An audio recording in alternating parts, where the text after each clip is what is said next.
Today is Friday, January 29th, 2021. We pay tribute on Roland Martin Unfiltered to the iconic, the legend, the queen, and now ancestor, Cicely Tyson, who passed away yesterday afternoon at the age of 96. Tributes have been pouring in all around the world. We'll show you those from Oprah Winfrey, Tyler Perry. On this show, be joined by Maxine Waters, B.B. Winan, Janetta Cole, also Kim Whitley, Tiffany Lofton, so many others, Glenn Turman.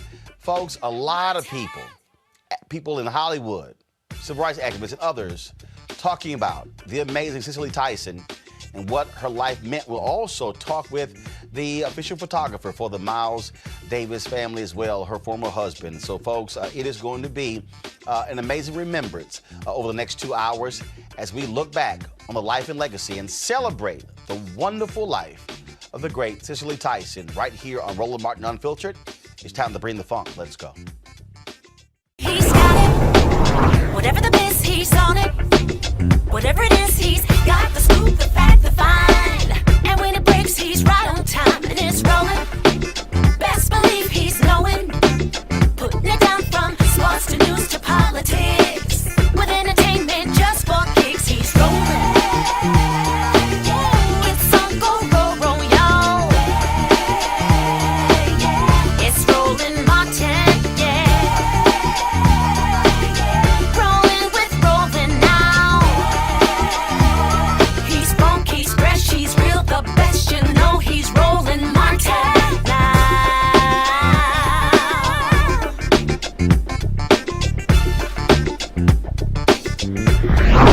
Martin.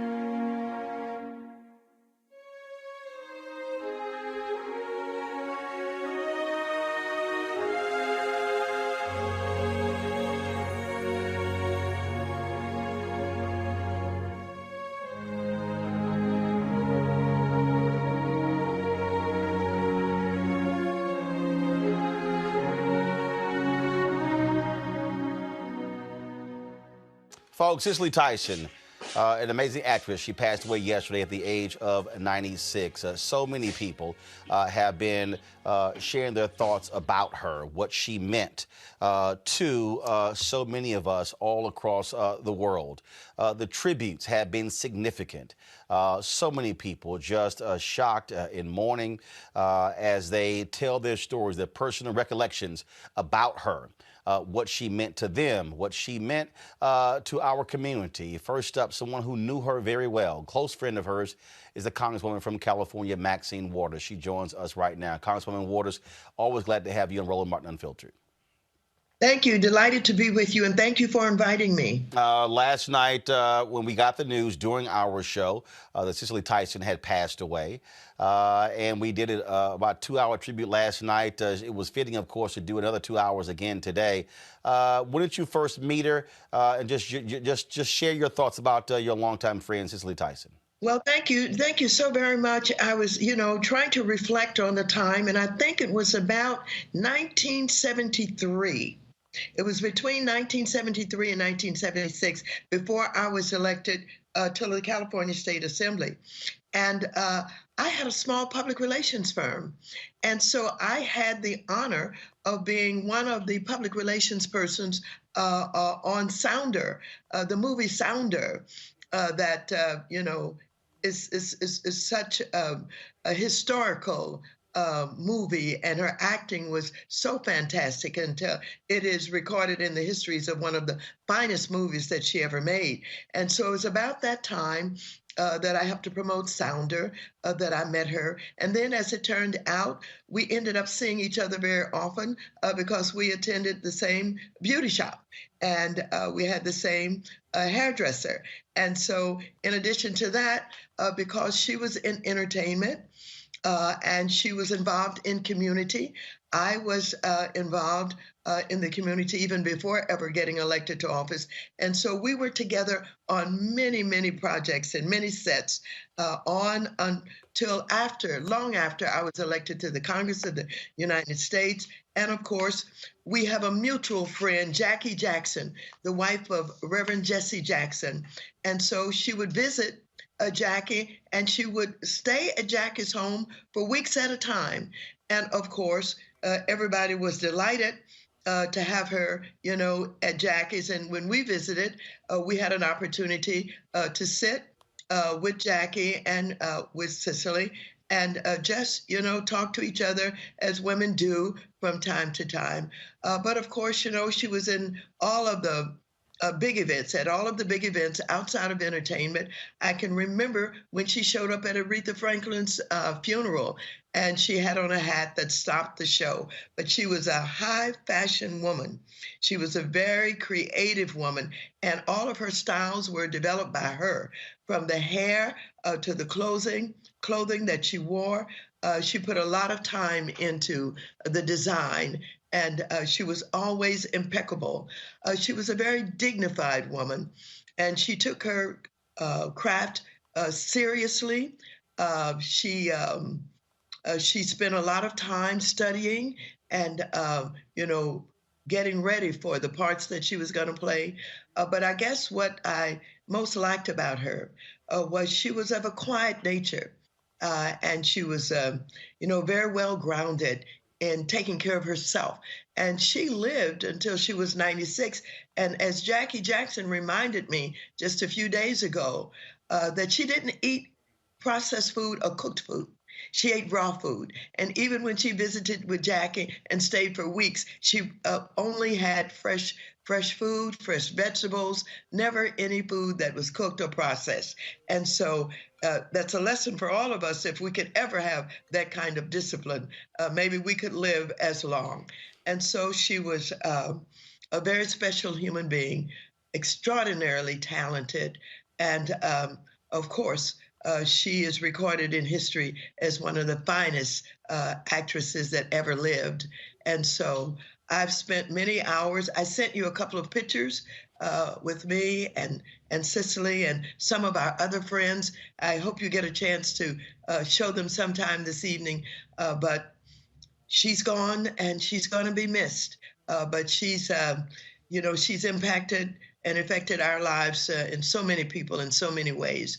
And so I'm glad that you allowed me to be a part of this very special presentation that you're doing all about her. And thank you for doing what you're doing. I didn't know that you had taken up a couple of hours yesterday, and now you've given more time to this legend. And I'm so appreciative for it, because oftentimes we have very significant African Americans who sacrifice, who give time, who demonstrate their love for us and our culture. And they don't get this kind of attention. And I thank you for doing it. Well, that's one of the reasons why I launched this show. Even when I was on TV1, we did the exact same thing. And so when they canceled that show, I said, look, we've got to cover all facets of the Black community. And you're right, when we lose our legends, they get short shrift on other networks. Unfortunately, today we lost the great basketball legend, John Chaney, on Wednesday. Henry Hank Aaron was buried as well. And so same thing. And so we did our tribute to him. And, last year, Chadwick Boseman, in fact, we did a 3-hour tribute to him, and Reverend Joseph Lowry and C.T. Vivian and Bill Withers. And these things are important even now, Congresswoman, in the age of COVID, because we don't have the normal homegoing services that we normally have. We don't see those now. And so the ability for all of us to be able to grieve together and also share and show our appreciation is critically important. Well, I always feel so terrible when my friends pass and there are no services for them because of COVID-19.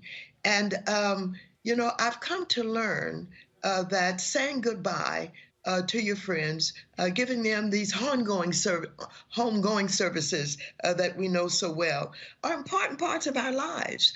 And it's so Africanist that we do this. And so I'm missing I'm missing saying goodbye in the fashion that our culture is accustomed to. But I thank you because you give me an opportunity and others an opportunity to say goodbye in a bit of a different way, but an important way. Thank you so very much. Well, Congresswoman Waters, we certainly appreciate that so very much. And we're going to do all we can to, again, educate a whole new generation about folks like the great Cicely Tyson. Yes, thank you so very much. All right, thank you so very much. Folks, 10 years ago, we were celebrating the opening of the MLK Memorial. And guess who joined us on set? Joe Madison and I was hosting the show. Joe Madison was with me. The great Cicely Tyson stopped by to share her thoughts about Dr. King. And here is that presentation.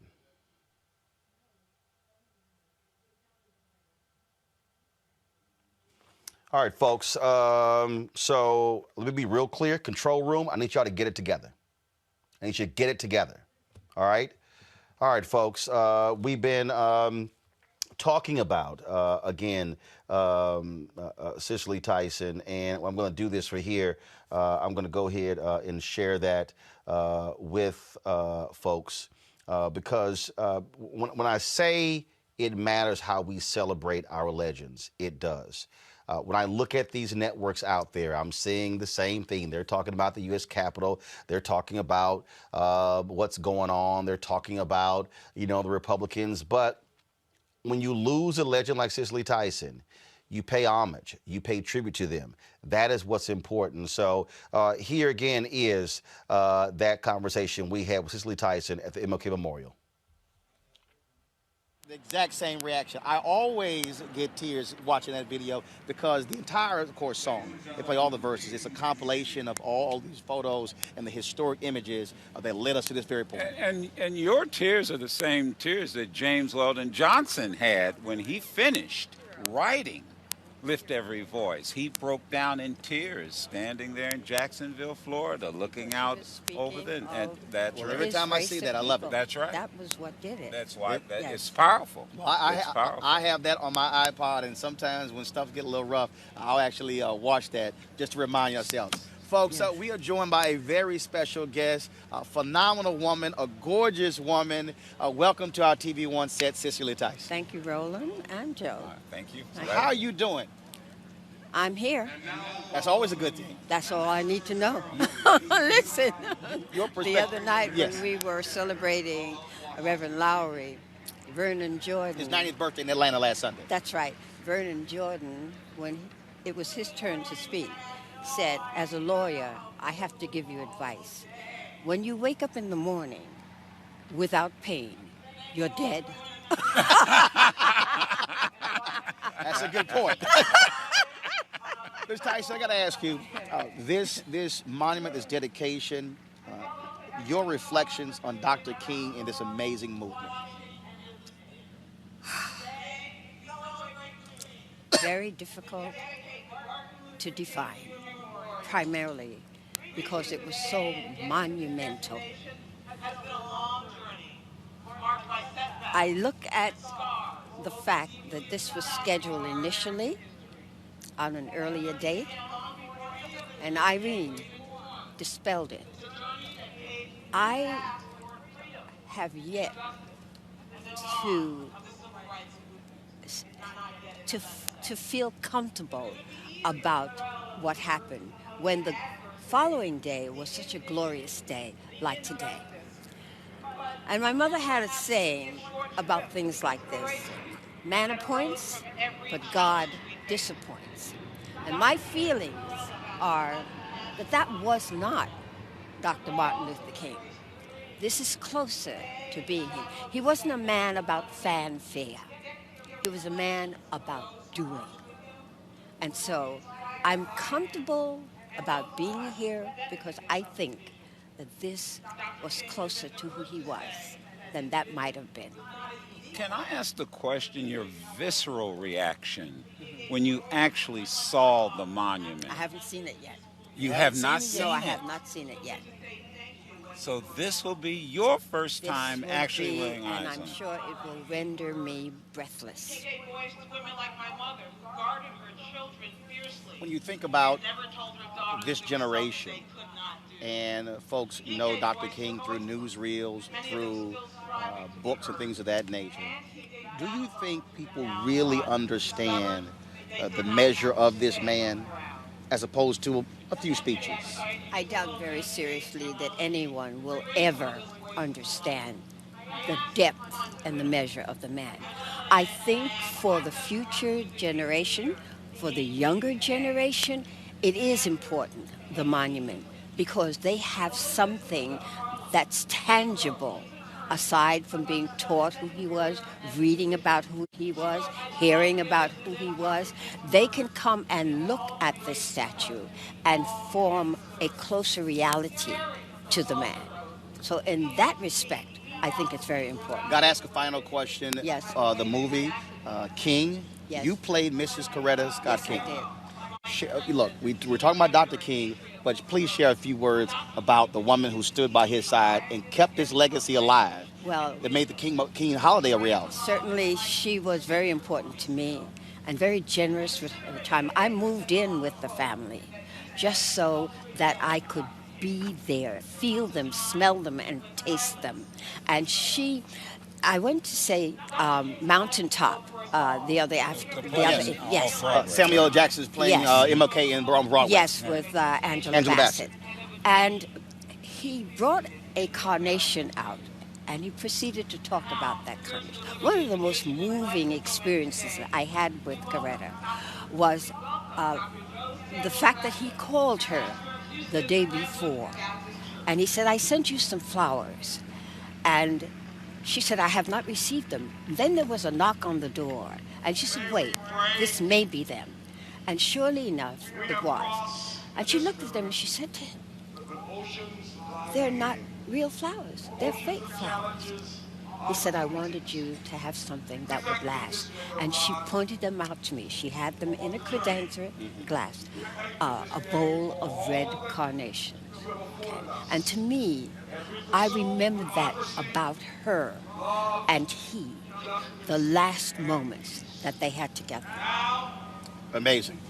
Cicely Tyson, always a pleasure. Thank you so very much for being with us. Thank you, Roland. Thanks a Thank bunch. you. Good to Folks, see you. We'll have to when we have come the back, cameras on you the when King you family see it. speaks. Stay with us. You're watching TV1's live special coverage of the Martin Luther King National Memorial Dedication. That was the first time I met Cicely Tyson. We met several other times, but that was certainly an amazing, amazing day 10 years ago at the unveiling of the MLK Memorial on the Mall in Washington. Folks, Glenn Turman is another one of our legends, and he joins us right now to share his thoughts and reflections on the great Cicely Tyson. Glenn, how you doing, brother? Oh, how you doing, bro? Man, it's been a difficult day for a lot of people. I've reached out to a bunch of different people, and folks are still processing. They're still grieving. She worked up until the end. She was on her book tour. It's one of those things that when someone passes away and that they've been sick or ill, and we sort of have an opportunity to prepare for that. But for Cicely Tyson, it was, as they say, she died with her boots on, or Susan Taylor would say, she died with her high heels on. Yeah, she sure did. She did. She sure did. She died sort of like she lived, doing. She wasn't complacent. She was, it's amazing that she had just finished her autobiography, her memoirs. So she was in the process of completing that. She was a lady that was about getting it done, doing, And I always say, people say, well, I'm trying to do this, I'm going to try. And I said, trying is trying and doing is doing. They're two completely different things. And that's a philosophy I believe she lived by. When we think back to just all of these amazing roles and the fact that the roles she refused to take, she made it clear she would not play a prostitute. She would not play a maid. She turned down lots of different roles, and because she made it clear, No. There's a standard that I have that I simply will not go below. Yeah. Yes. I had the opportunity to work with her on more than one occasion. The latest was on How to Get Away with Murder, where we shared the screen with the wonderful Viola Davis in that production. And we had so much fun reminiscing because we hadn't worked prior to that in over 30 years, having done The River Niger with James Earl Jones and Lou Gossett, and taken from the stage play, the Joseph Walker play. So it had been quite some time since we had worked together. And so we went down memory lane, and the names that came up. And she played iconic roles in those productions that we did. A Hero Ain't Nothing But a Sandwich, Sounder, as we all know. But A Hero Ain't Nothing But a Sandwich was another production that we were in together. So in going down memory lane, we started talking about people that we had been in our path.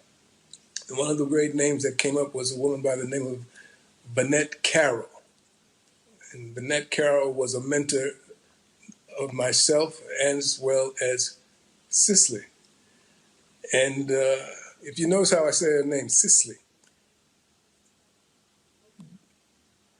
In this production that we were doing, that Bennett Carroll was directing us in, this is where I first met her, Cicely. And she said, this is Glenn. Glenn, this is Cicely Tyson. I said, hello, Cicely. She said, no, Cicely. So she got me straight right from the beginning. There was no doubt in her, the way one was to refer to her. Can you hear me? Yeah. No, you're fine. Keep going. No, we're good. Keep going. And so that we went on to do a production that we took to, a stage production this was, that we took to Forest Hills, Illinois, to do Desire Under the Elms. And if you know anything about that play, it's a young man who pursues his father's new bride. Myself, Cicely, and Roscoe Lee Brown, who played the father.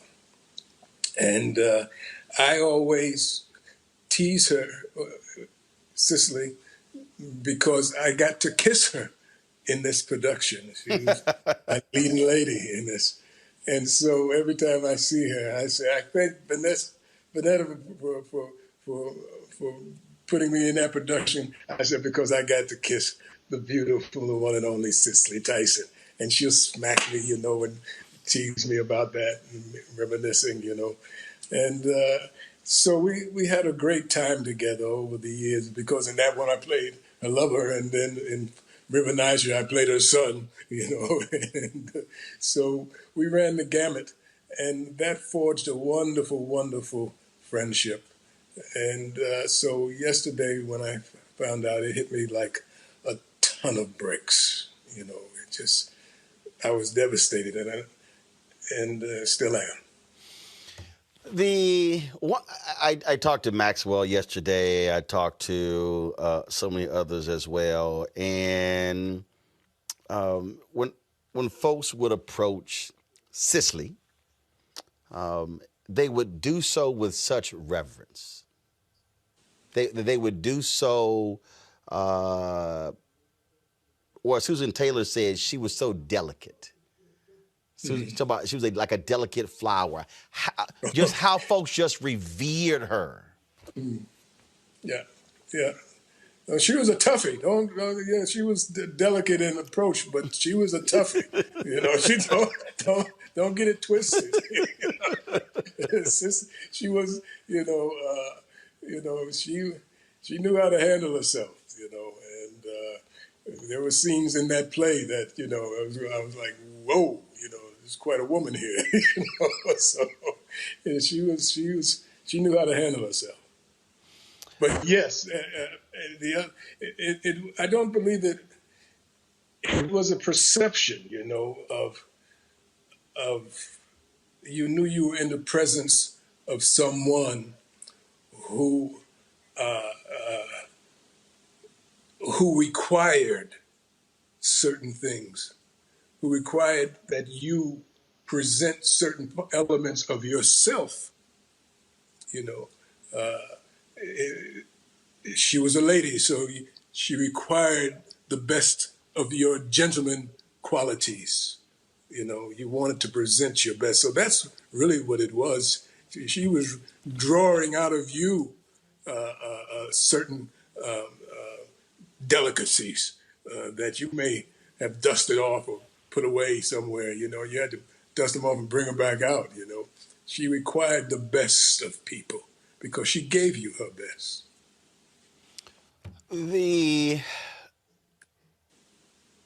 Out of all these iconic roles, some well-known, others not well-known. I think about her playing Coretta Scott King in the television series King. In fact, just the other day, last night, Bernice King actually posted several photos with her in Coretta Scott King. Out of all these roles, what stands out for you? Danny Glover said yesterday that scene in Sounder. He said he just remembered that particular scene. But for you, what stands out? Well, the River Niger, her performance in the River Niger was, had me mesmerized. She just, I'm a young actor in the throngs of she and James Earl Jones, playing my mother and father. And to watch the two of them go back and forth in this Broadway production that is now being filmed, it was magical. I was just like a fly on the wall watching all of this, mastership of craft. So I think that's probably the biggest one for me, working with her and James Earl in the River Niger. It's always tough when we lose someone people greatly respected. But the value of the work really means that they live forever. Mm-hmm. And that was one of the things that when Chadwick Boseman and I were texting, this was April last year. He had been ill, but people were commenting on his weight loss. Mm-hmm. And he said to me, and I didn't reveal this until after he died, but he said in the text, I want them to see the role and not see me. Mm-hmm. He said, that is the job of an actor. Right. Where it's not about me. It's about the role. Right. And people remember the role and what you did with it. Mm-hmm. And I think that's what will always be when it comes to Cicely Tyson. Well, for sure. She was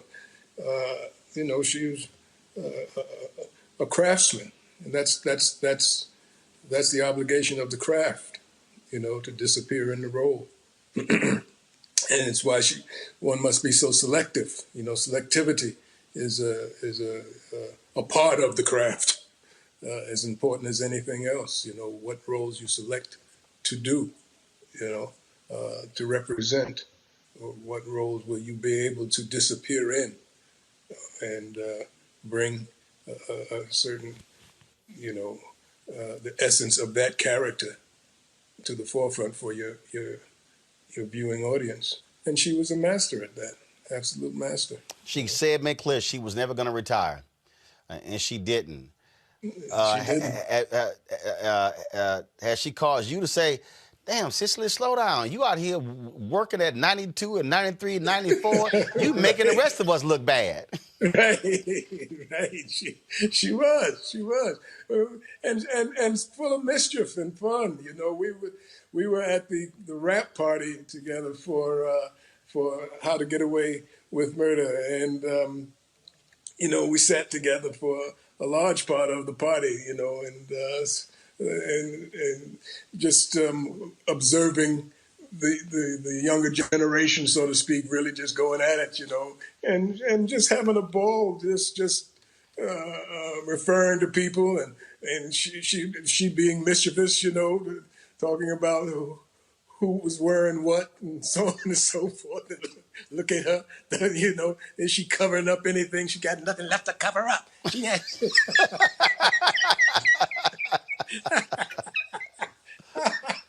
You know, so so it's, you know, it's right away. It's those kinds of moments that, you know, being a friend of hers is just priceless, and you know, I'll miss that. You know, of course I'll miss the work and the work that she and I have done together, and the work that I look forward to doing more of with her. But mostly I miss I miss the light and the twinkle in her eyes, you know, when we'd meet again, you know, that at 94, she still knew me, you know, she still recognized me just as clear and knew things and could tell me things.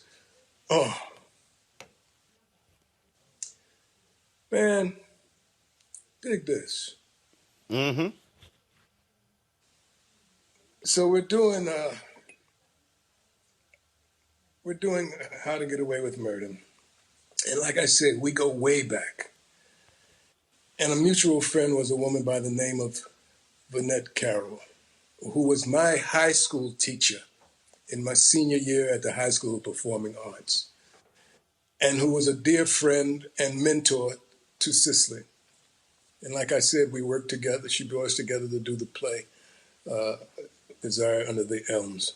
And we were talking lovingly about Cicely. So finally, Cicely says to me, well, yes, she says, your mother, speaking of my mother, who's been gone since I was 17, I lost her while I was in high school, while Vanette Carroll was my high school teacher. And Cicely says, out of the clear blue, your mother made Vanette promise to look after you. And I said, what? She says, oh yeah, you didn't know that? I said, wait, you're talking about my mother. Now I'm 74 years old. I'll be 74 in 2 weeks. I said, wait a minute, Cicely, what are you saying? My mother, how? She says, yes, well, you know I knew your mother. I said, yeah, I think I remember when you guys met, but and she says, yeah, well, she made Vanette promise to look after you after she passed away. She knew, of course, that she was passing, and she made Vanette promise. And indeed, Vanette had brought me to California after I graduated high school to do a play, and that play kept me in California, and from there, my career went to where it is now. This lady is majorly responsible for that move. But that Cicely recalled that. Wow. I mean, that's 60 years ago. That's, eons ago. Mm-hmm. And she just pulled that out of the hat like it was yesterday and laid that on me. And I couldn't do the rest of the work for the show that I was preparing to do because it just threw me so off. I had to go take a minute, and regroup so that I could get back into character. But for her to have that sensibility and to remember that from all those years ago, and to lay that at my feet. And I haven't talked to anyone who literally knew my mother, who's still alive in, I can't remember how long. So for when she passed, Cicely, yesterday, another piece of the puzzle of my life has gone to that place where ancestors go, you know? And so that just knocked me out. And I will miss that woman beyond measure because of that much a piece of me went with her. Am I making myself clear? Yes, sir. Glenn Turman, I appreciate you sharing your thoughts, your reflections about the great Cicely Tyson. She was indeed a crown jewel for so many of us. Amen. Take care, my brother. Take care. Glenn talked about him being hit hard by this. Tyler Perry posted yesterday on Facebook that he had this overwhelming desire to watch the autobiography of Miss Jane Pittman. Then all of a sudden, and he did, and he said 12 minutes into watching the movie, he gets the phone call from Oprah Winfrey telling him that Cicely Tyson had passed away. This was the video that Tyler Perry posted yesterday on social media, sharing his thoughts and reflections and thinking back to the woman who was the godmother of his son. What's wrong with you?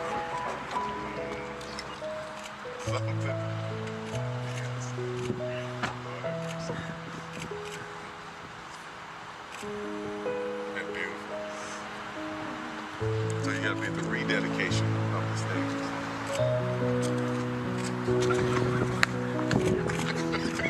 That's no good. That's no good.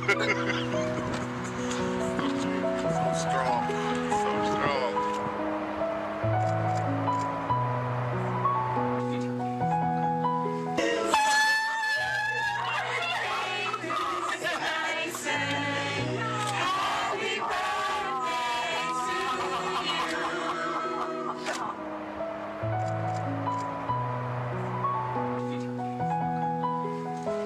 And God bless you all. Thank you. Thank you. Thank you.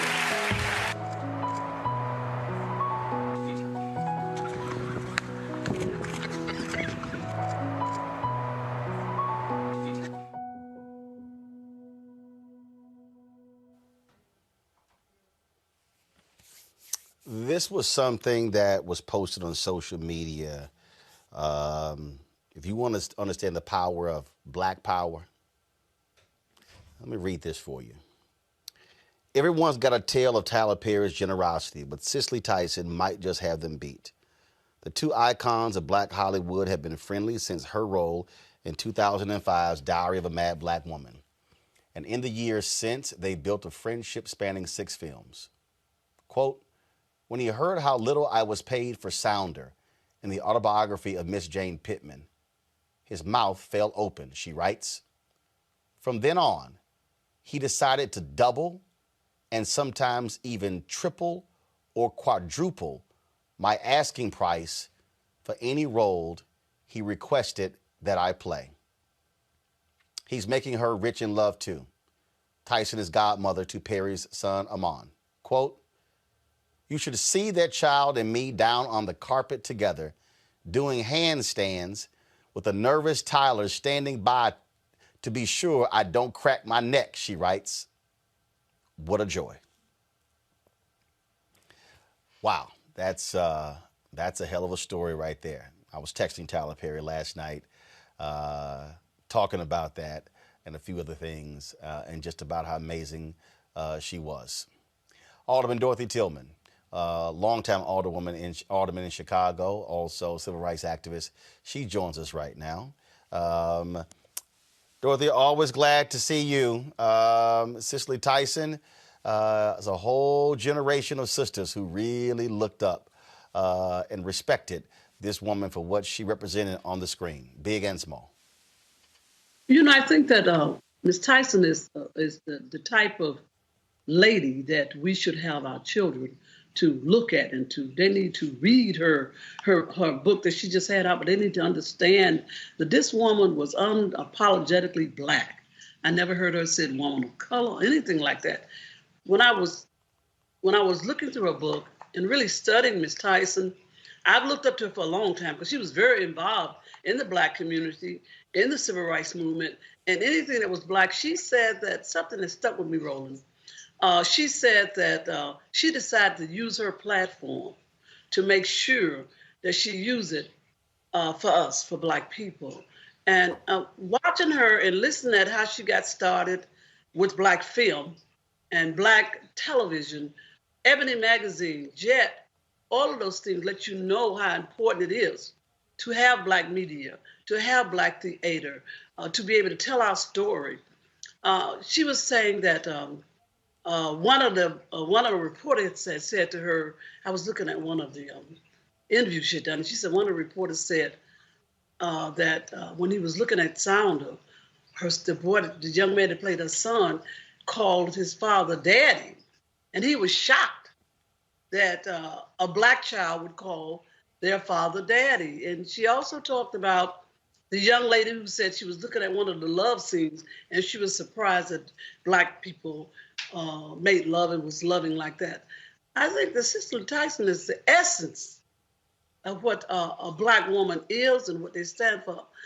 I don't know whether you played it or not, Roland, but she did Sojourner Truth, Ain't I a Woman. You remember that? Mm-hmm. Ain't I a Woman? Mm-hmm. I think I'm going to play it tomorrow on my show. But Cicely Tyson let us all know, Roland, and you know how important it is, that we must maintain Black theater. We must maintain Black television and media and outlet to bring up our next Cicely Tyson. And what I love about her, she was unapologetically Black, a Black woman who enjoyed being who she was. And I never heard her say woman of color, because she understood when she was talking about the things that we went through as women, things that she even went through. There's nobody that can express that but us. But also it was a Black film company, Roland, which is very important, that got her started in her to do her first movie. And then you talk about Tyler Perry, another Black film company that just embraced her and just loved her. And when you said that he tripled her salary, that lets you know how important places like the Harold Washington Cultural Center, any of our theaters around the country, is important. And that young girls need to understand that it's all right to be a young lady. It's all right to look up to someone like Cicely Tyson. Always a lady, always with such grace as she fought. I've loved Cicely Tyson. In fact, I went in labor on the night Jane Pittman came out. I was watching Jane Pittman, and for my third child, this is the truth. My third child, I'm sitting there and I was in labor. I kept feeling these pin pains, but I wanted to. She was talking about that tree, and if this tree could talk, and I was in so much pain, and I know I needed to go to the hospital. But I thought that if I go to the hospital, I won't get a chance to finish the movie. So I got to see almost all of it, but there was Jane Pittman I was watching when I went in labor with my third child, Jamil. But I love Cicely. She epitomized what Black women have always historically been in this country or in the whole diaspora. But one thing, she never left her faith. I think faith is very important because our children and a lot of our people don't understand what sustained us, how our God sustained us. It was God that sustained her. She was still at the same church that her mother carried her to. That says a lot. And I don't think we talk enough, Roland, about our faith and how important it is to have our children in a church, to really talk about how important, in spite of what you're going through, you can make it. Because now, you have children thinking that it's all over. I mean, if I don't have it easy, I can't make it. Look what she did. Look where she came from. And those are the type of women that when I was growing up, that I grew up with, that you made it with Mrs. Parks, who helped shape my view. Miss Carr, Miss Robinson, and all those women in Montgomery at the MIA office, and my grandmother. They told us that whatever it is, we could do it. We didn't. I'm sure you grew up like that too. It was unheard of what you can't do. Right. You can do whatever you can make it, and she did that. But she had her God. People need to understand that every time she spoke, she said it's because she always mentioned her faith and her God and her mother, family, and spirit. And if your spirit is right, and you know God, and you don't let nothing hold you down, you can make it. In the spirit, you think about Mary McLeod Bethune, you think about Ida B. Wells, you think about all of these black women. You mentioned Mrs. King, how strong she was, how she had to really hold up Dr. King and being a strong woman like she was. I mean, it's really, she's gone to the ancestors. We called them angels once we got here, but it's our ancestors. But to be here for 96 years and to know that her God exists, but to be a lady, to carry on like a lady. One thing she said that was very, very, very striking to me, Roland. She said she didn't want to do anything to make her race or black women look bad. Now, we were raised like that. We got to go back there, don't you think so? It's called standards, and it's called setting a tone. I think that's what's the most important thing. And so hopefully folks who did not know this much about her, and now that her book is out, they will understand why she took that position. Dorothy Tillman. Yep. This required reading. I'm going to buy some for all of the young ladies in my family and other young ladies and young men. That book is required reading because when you think that you're down and out, you're not down and out. Yep. Because you God. Like I told my children, I always told them, you're never alone. You reach down and you got God. Her faith sustained her. And it's very important as black people and as black women that we know that and that we pray for our children like her mother prayed for her. And we tell them Cicely Tyson is the woman that she is and was, the lady that she is and was because of her faith and God and her love for her people. I mean, that's kind of important. We can talk all the other stuff, but I always heard her talk about the black woman, and I watched Gayle King interview with her. It was a great interview. And it was really interesting to watch Gayle King and then watch Kelly, whatever. It was two different things because Gayle kind of understood this whole spiritual thing. Black women are, black people are very spiritual anyway. But when we know we can stay with God, God will lead us. This lady was very spiritual. She talks about her mother. And she talks about the Spirit of God. And she said it was God that kept her, but she was a lady. She was a lady. Dorothy Tillman, I appreciate it. Thanks a lot. Thank you so much. All right. Folks, I reached out to B.B. Winans today and very emotional about the loss of Cicely Tyson. And he said, there's no way in the world I could even go live because I would probably break down crying. So B.B. sent this video for us for our tribute to Cicely Tyson. Please watch.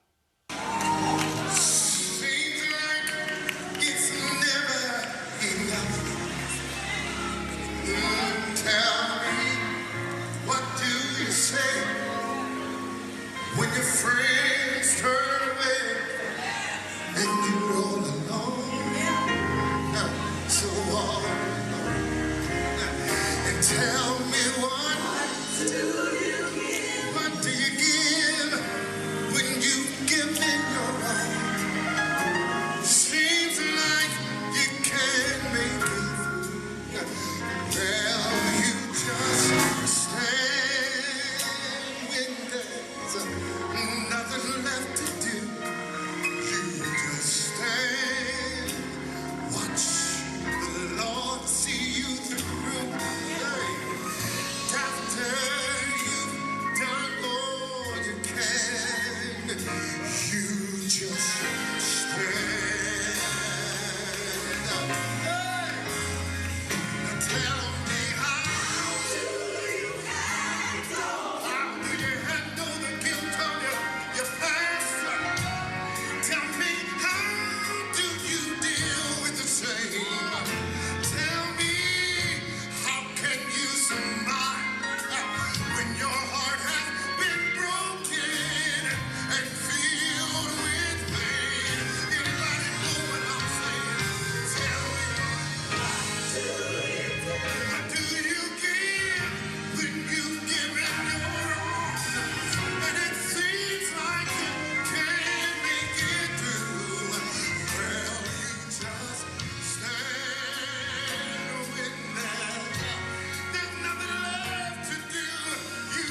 An incredible video B.B. Winan sent me earlier today that he wanted us to share. In 2018, Cicely Tyson was honored with an honorary Oscar. At that ceremony, all of the honorees wrote their acceptance speeches, except Cicely Tyson. Thank you. Thank you. 45 years ago,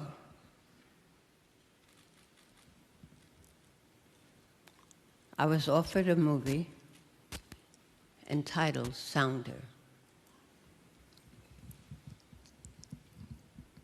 It was the first major movie that I would have done in my career.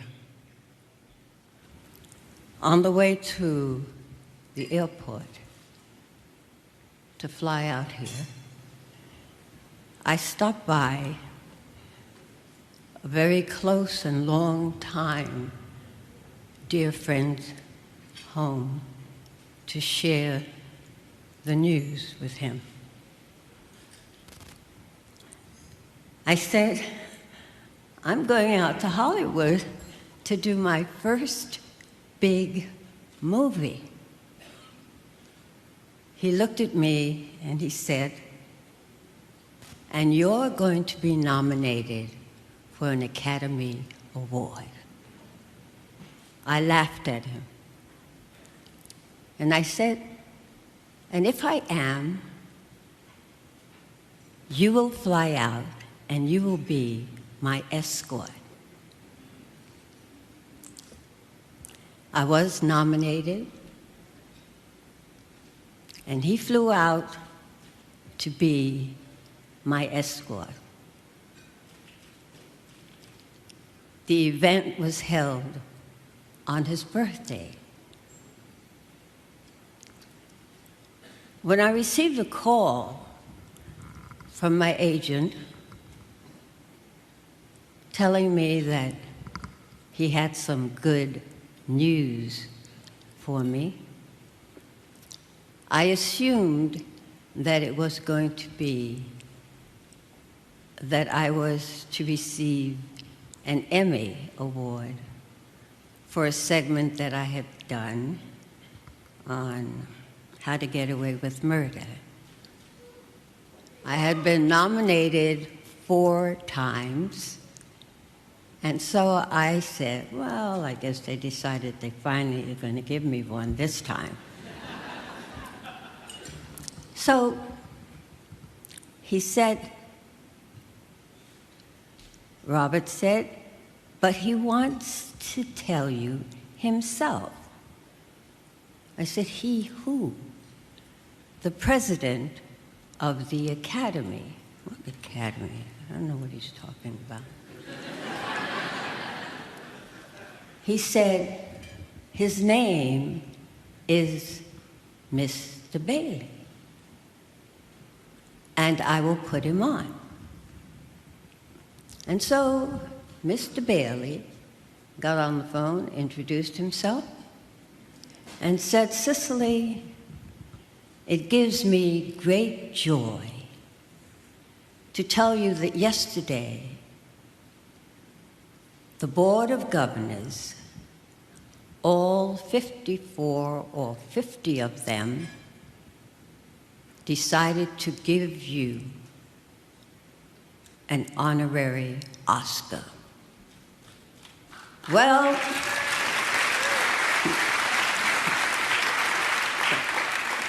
to tell you, I just went to water.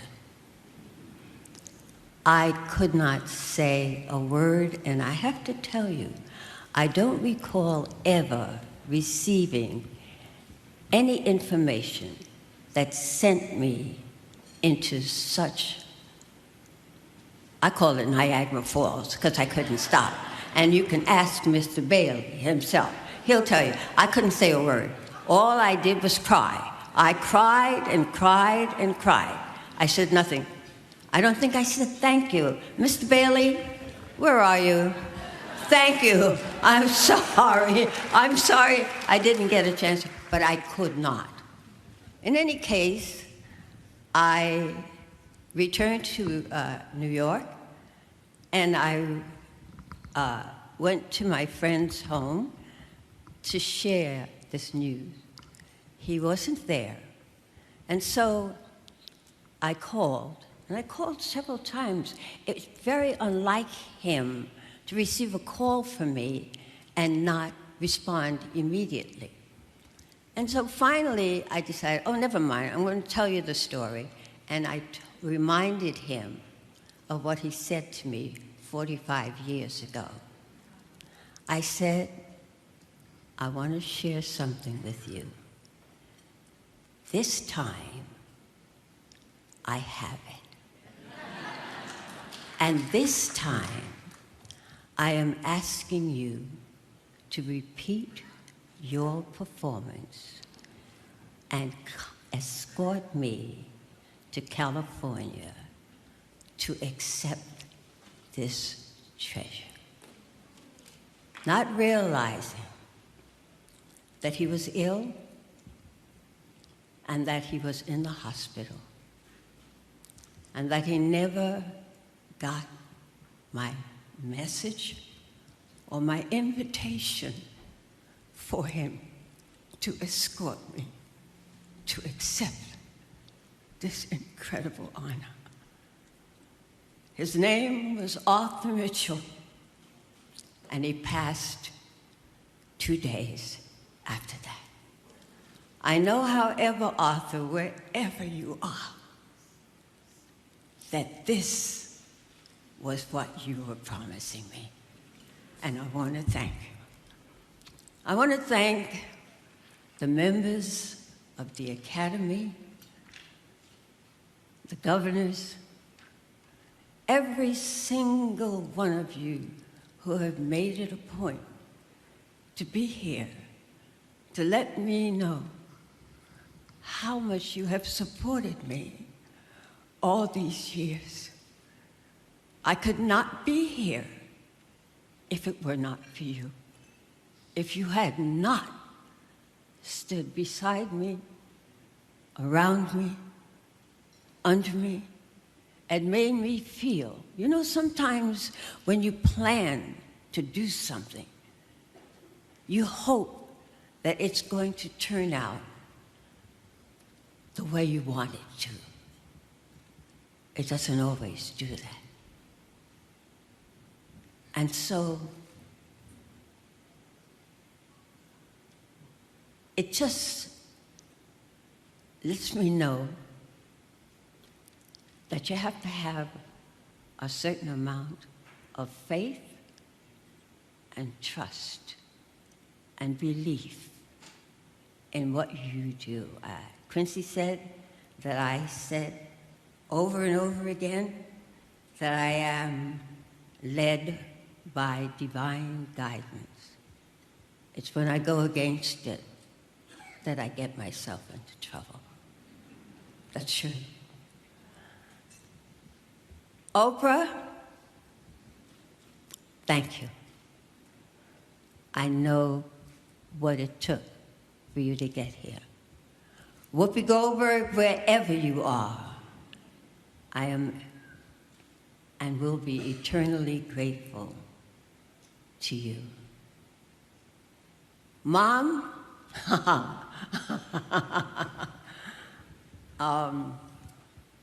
I know you didn't want me to do this,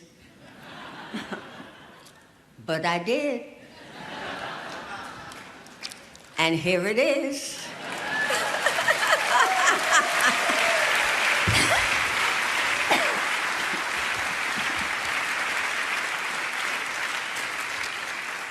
And I know that for the longest time, I wanted to hear something positive from her.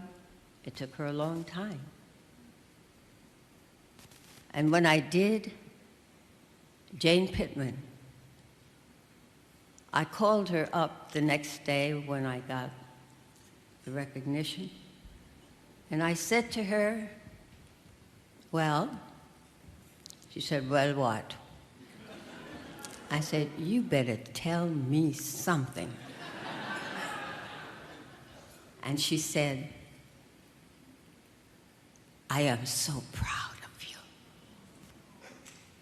And I think that if I had not heard those words from her, none of this would make a difference to me. None of it. Above all, I hope, next month on December 19th,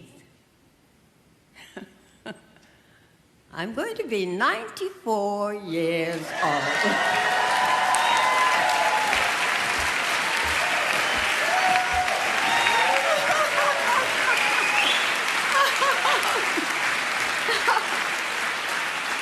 And I don't know that I would cherish a better gift than this. This is the culmination of all those years of have and have-nots. And God bless you all. Thank you, thank you, thank you. An amazing speech from Cicely Tyson. Joining us right now is actress and comedian Phyllis Siobhan Stickney. Phyllis, welcome to Roland Martin Unfiltered. Thank you so much, Roland. Thank you for doing this and for having me as a part of this. Just your thoughts about the great Cicely Tyson. Oh, wow. She was an inspiration for all of us that are pursuing this career or pursuing this life path as actors or storytellers. For me, being one of those richly melanated sisters from East Side, West Side, before I ever even thought about pursuing or traveling on this path, for me, it was, I'm sure anyone and everyone that she touched their lives. I wrote something on Instagram. I posted something today because I was fortunate enough to have her know that I existed. I remember at a homegoing for Graham Ruby D, who I think was the first person that actually introduced me to the great and wonderful Cicely Tyson, that it's not necessarily who you know, but who knows you. I was always, of course, moved by her performances. She was a consummate artist, a consummate actress.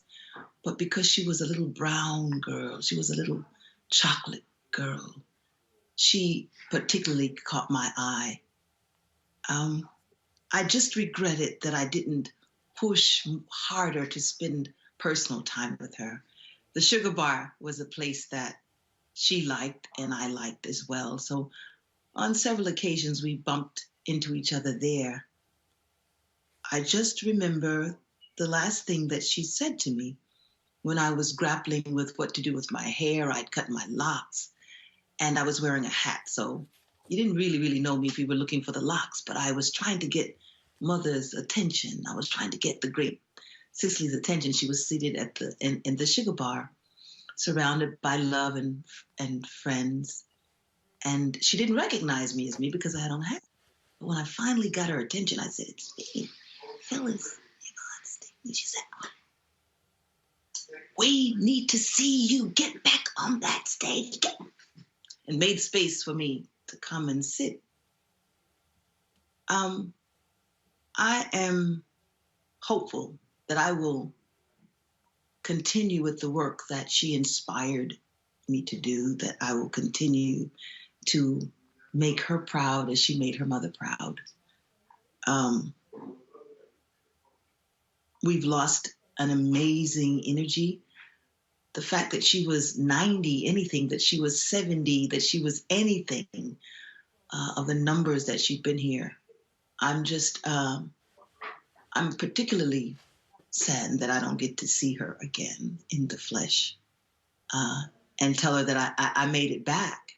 I made it back. I'm taping Shameless in a couple of days and returning to Milwaukee Rep in a little bit, or actually going.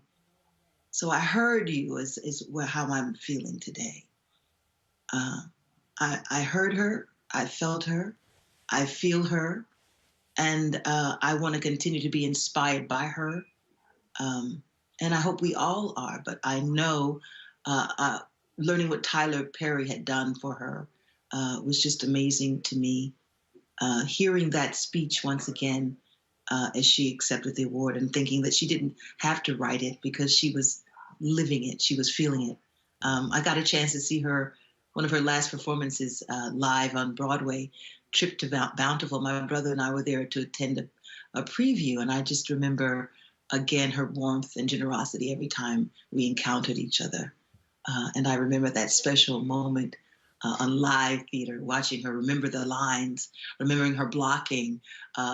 And then the special moment that I will always now even cherish is that I was there in one of those moments that only live theater can give us, when she was trying so hard. We had great seats, and we could see Miss Tyson trying to get the prop. We knew it was something that she was getting. But she held her character, she held her. And it was only to that very last moment when stage management and everyone realized that there was going to be a moment that she needed a little help. Mm-hmm. And in that moment, I saw all that she is and was.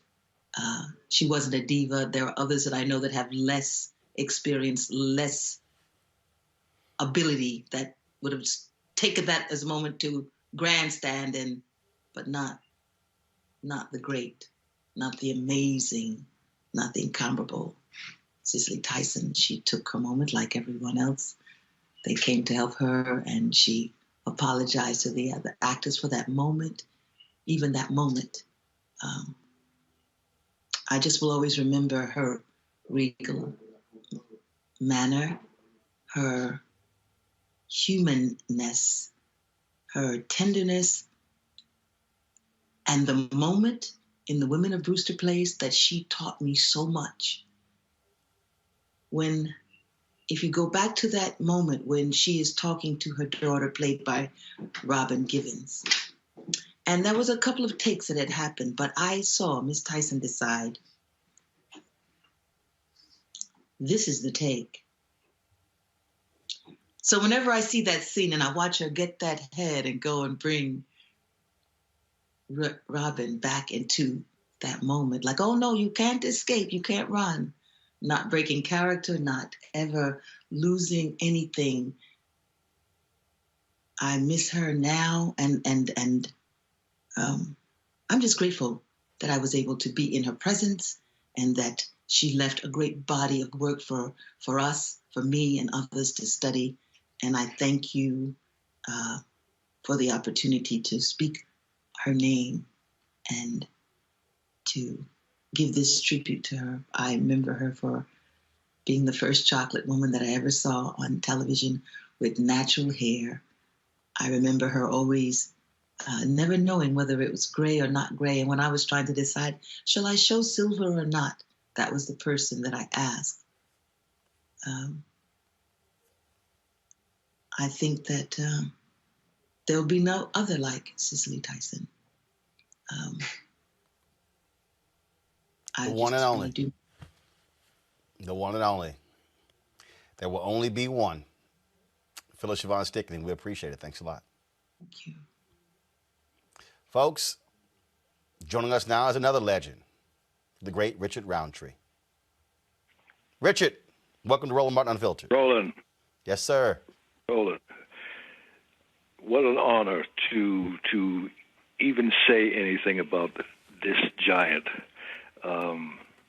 I had the pleasure a few times to be in her presence. I've never worked with her, but my colleagues, everyone from Glenn Turman to Robert Hooks, I mean, they all had the special experience of working with her. I use the word blessed to have been in her presence a couple of times, but grace, truth, as you said, no one like her. No one like her. No one will ever be like her. And I'm privileged to even speak about her. Thank you, Roland. The thing that is interesting, I said this yesterday,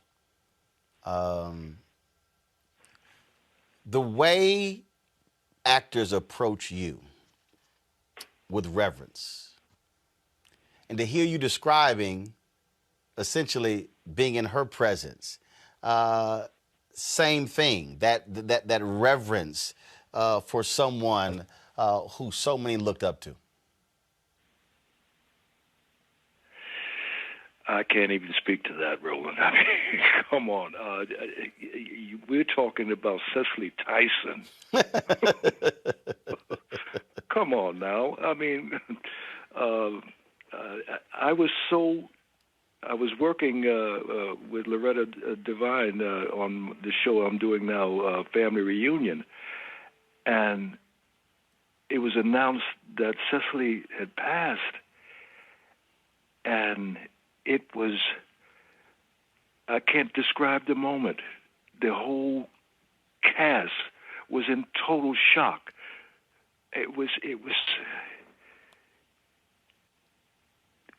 Everyone was speechless. It struck us in such a deep reverence for this woman. That's not true. We could not lose her till she was 110. Right. What? Shockwaves throughout this entire industry.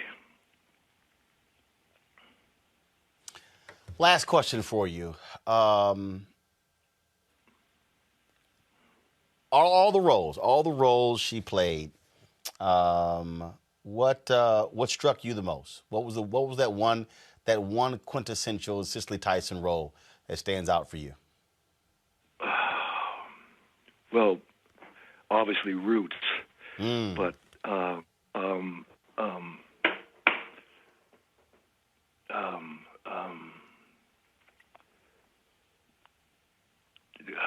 trying to think of the name of it.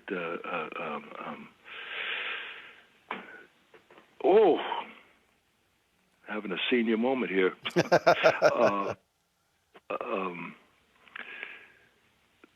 The one with Glenn. River Niger. Yes. Yeah.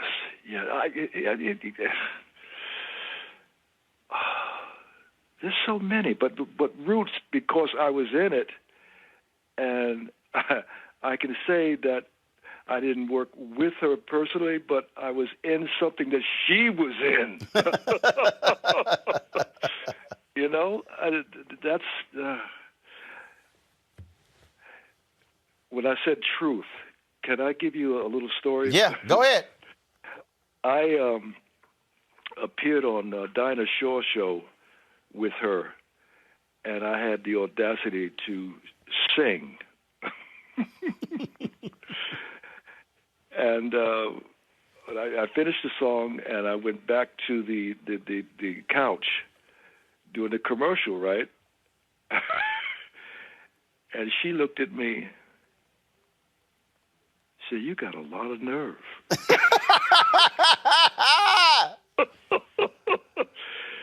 Truth. She spoke truth in everything she did. She was unfiltered truth. And that is a moment I will never, ever forget. She didn't want to hear you sing. No. Come on. Oh, that is funny. You got a lot of nerve. I know you had to just crack up laughing. No, I was hurt because I was crooning. I was crooning. And if Cicely Tyson would say something like that, oh my, I was crushed. That is too funny. In that moment, I feel you. But you gotta admit now, Richard, that was funny as hell. Again? You gotta admit you're right. It's funny now, but yeah, you would not laugh then. In retrospect, yeah. But she totally comes from truth. She's unfiltered. I mean, she will give you total honesty 900% of the time. Richard Roundtree, that's why I wanted to call you and get your thoughts. My brother, it is always a pleasure. It is always a pleasure. And I am going to get out to L.A. very soon, and we are going to sit down, and we're going to do a one-on-one interview. You and I'm going to bring the cameras and everything, and we're just going to chop it up. Roland, you know I'm from Missouri. That's a show-me state. Hey, Doc, I see. That ain't a problem. Trust me, that's going to happen. And when I call, it's going to like, I'm calling. We coming. Well, when I picked up the phone, looked at the phone, and said Roland Martin, I said, well, I only know one Roland Martin. It's just not a robocall. Y'all, he literally said, this really you? I'm like, yeah, Richard, it's me. I said, we've been trying to call you for 24 hours. You ain't picking the phone up. So I had to call myself. My staff called. I said, clearly I got to call. I need everybody to understand. I was literally I called Richard while the Cicely Tyson video, the Oscar speech was playing. Because my staff said, hey, Richard ain't answering the phone. So I called while we were live on the air and said, Richard said, so we want to do this. I said, in about 10 minutes. And he said, good. So I'm glad you picked up. Well, I appreciate you calling, man. And it was an honor for me to even speak about this lady. Absolutely. Richard Roundtree, I appreciate it, my brother. Thanks a lot. All right. Take care, Roland. Thank you, sir. Dr. Janetta Cole, she joins us right now. She is, of course, she president emerita everything. And I'm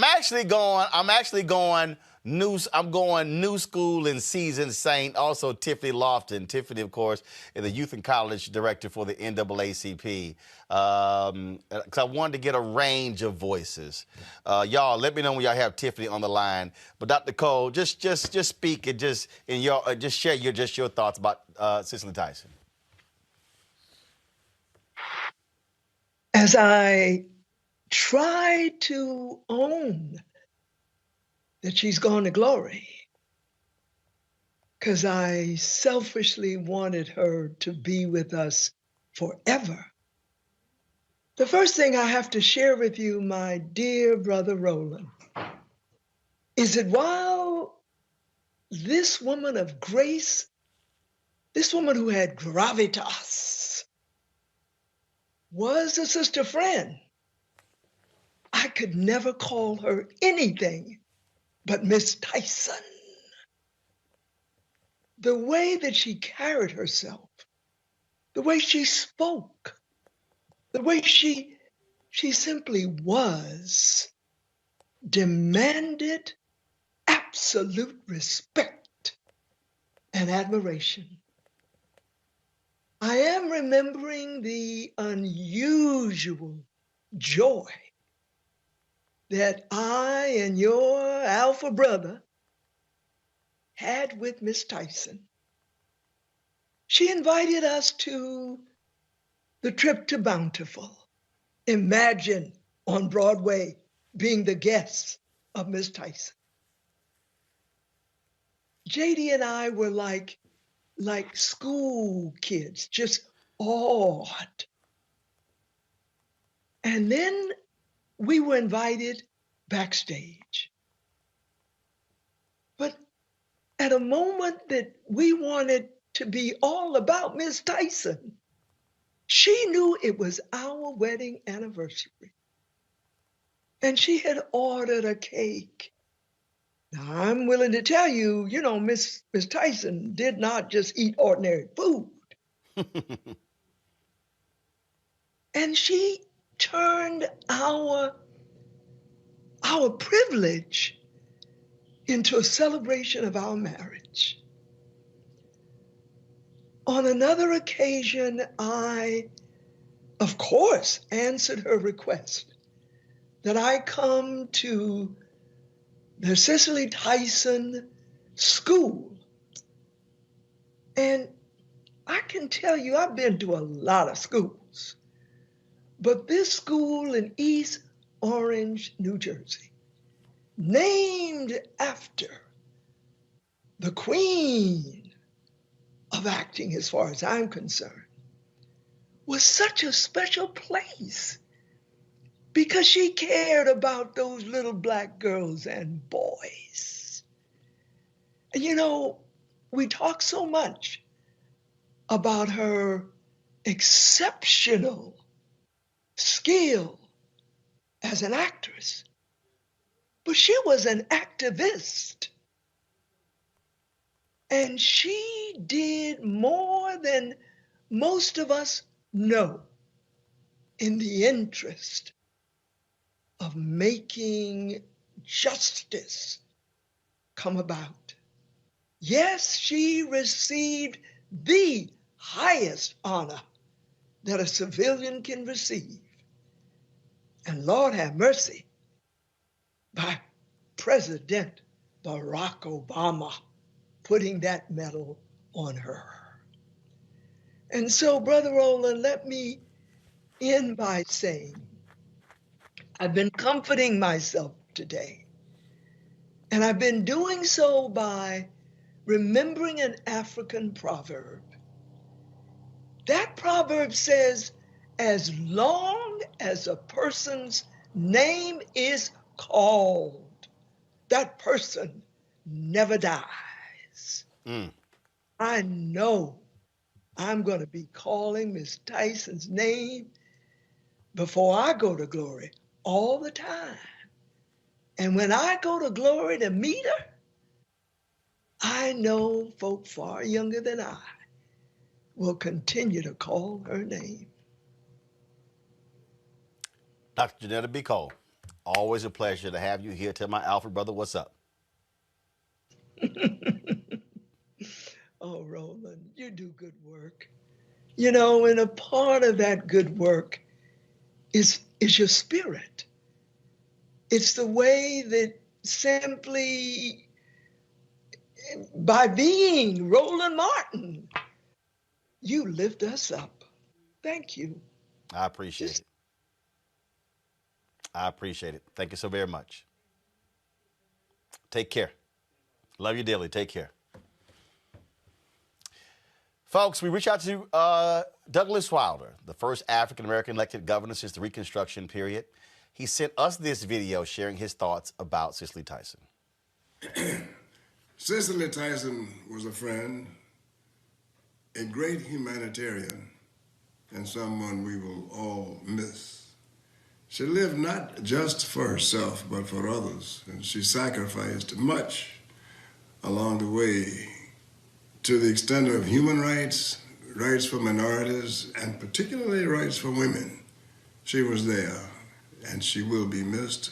I regarded her as a friend, compatriot in many of the struggles that we need to continue to fight, and she left us with the spirit to do just that. We will not forget. God bless her. Doug Wilder, first black governor elected in America since Reconstruction. Folks, joining us right now is the director, Mario Van Peebles. Mario, glad to have you in Roland Martin Unfiltered. My man. How you doing, man? Doing great. Just share with us your reflections, your thoughts about the life and legacy of, as Dr. Cole said, Miss Cicely Tyson. That's it. You know, it's interesting. We tend to look at birth as a miracle and death as a tragedy. And I posit that the real tragedy would be to be incarnate in this lifetime and not do all that you've come here to do.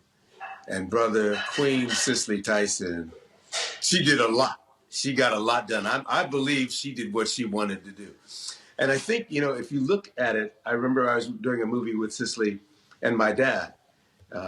And I think in some ways my father on the silver screen represented the Black Power movement. When he did Sweetback in 1971, that was the first time we saw an empowered black man that way.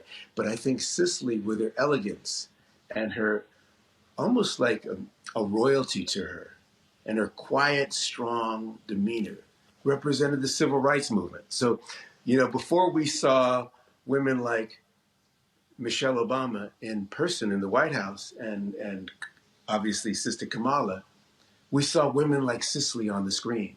And when we grow up, we want to be the success we see. And I think that, we saw someone like Cicely, even when she was playing a character that didn't have a lot of economic clout, didn't have a lot of political power, even when she was playing someone that was just simple, like living a simple life, like the woman in Sounder that she played in Sounder, there was a dignity to her, a power to her. So she played and portrayed the powerless with a sense of power.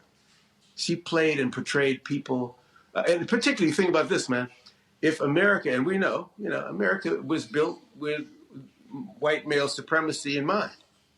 Cicely was neither white nor male, and she got it done. Every time I saw her, there was a nobility to her, and she could laugh and joke and do the dozens. She would clown you on the set.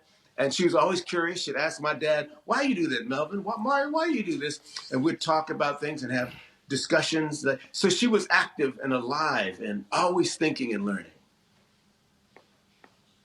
You come from Black Hollywood royalty.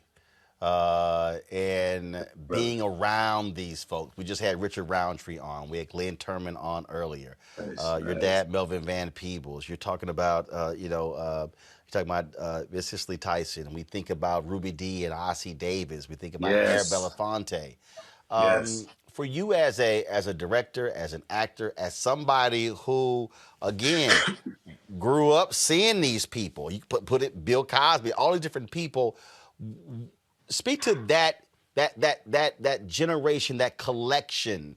Dick Gregory as well. I mean, just seeing these people as a child and growing up as an adult, and seeing them in a way that many of us never really have, just simply never have.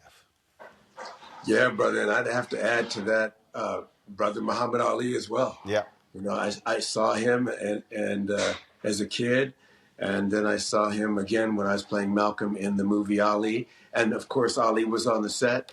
And in fact, Ali gave me the idea to do the film I did on my dad, Badass. He said, if you can make a film about the first Black Power athlete, arguably the first overt Black Power athlete, other than, of course, the great Jack Johnson, could you make a film about the first overt Black Power filmmaker that way?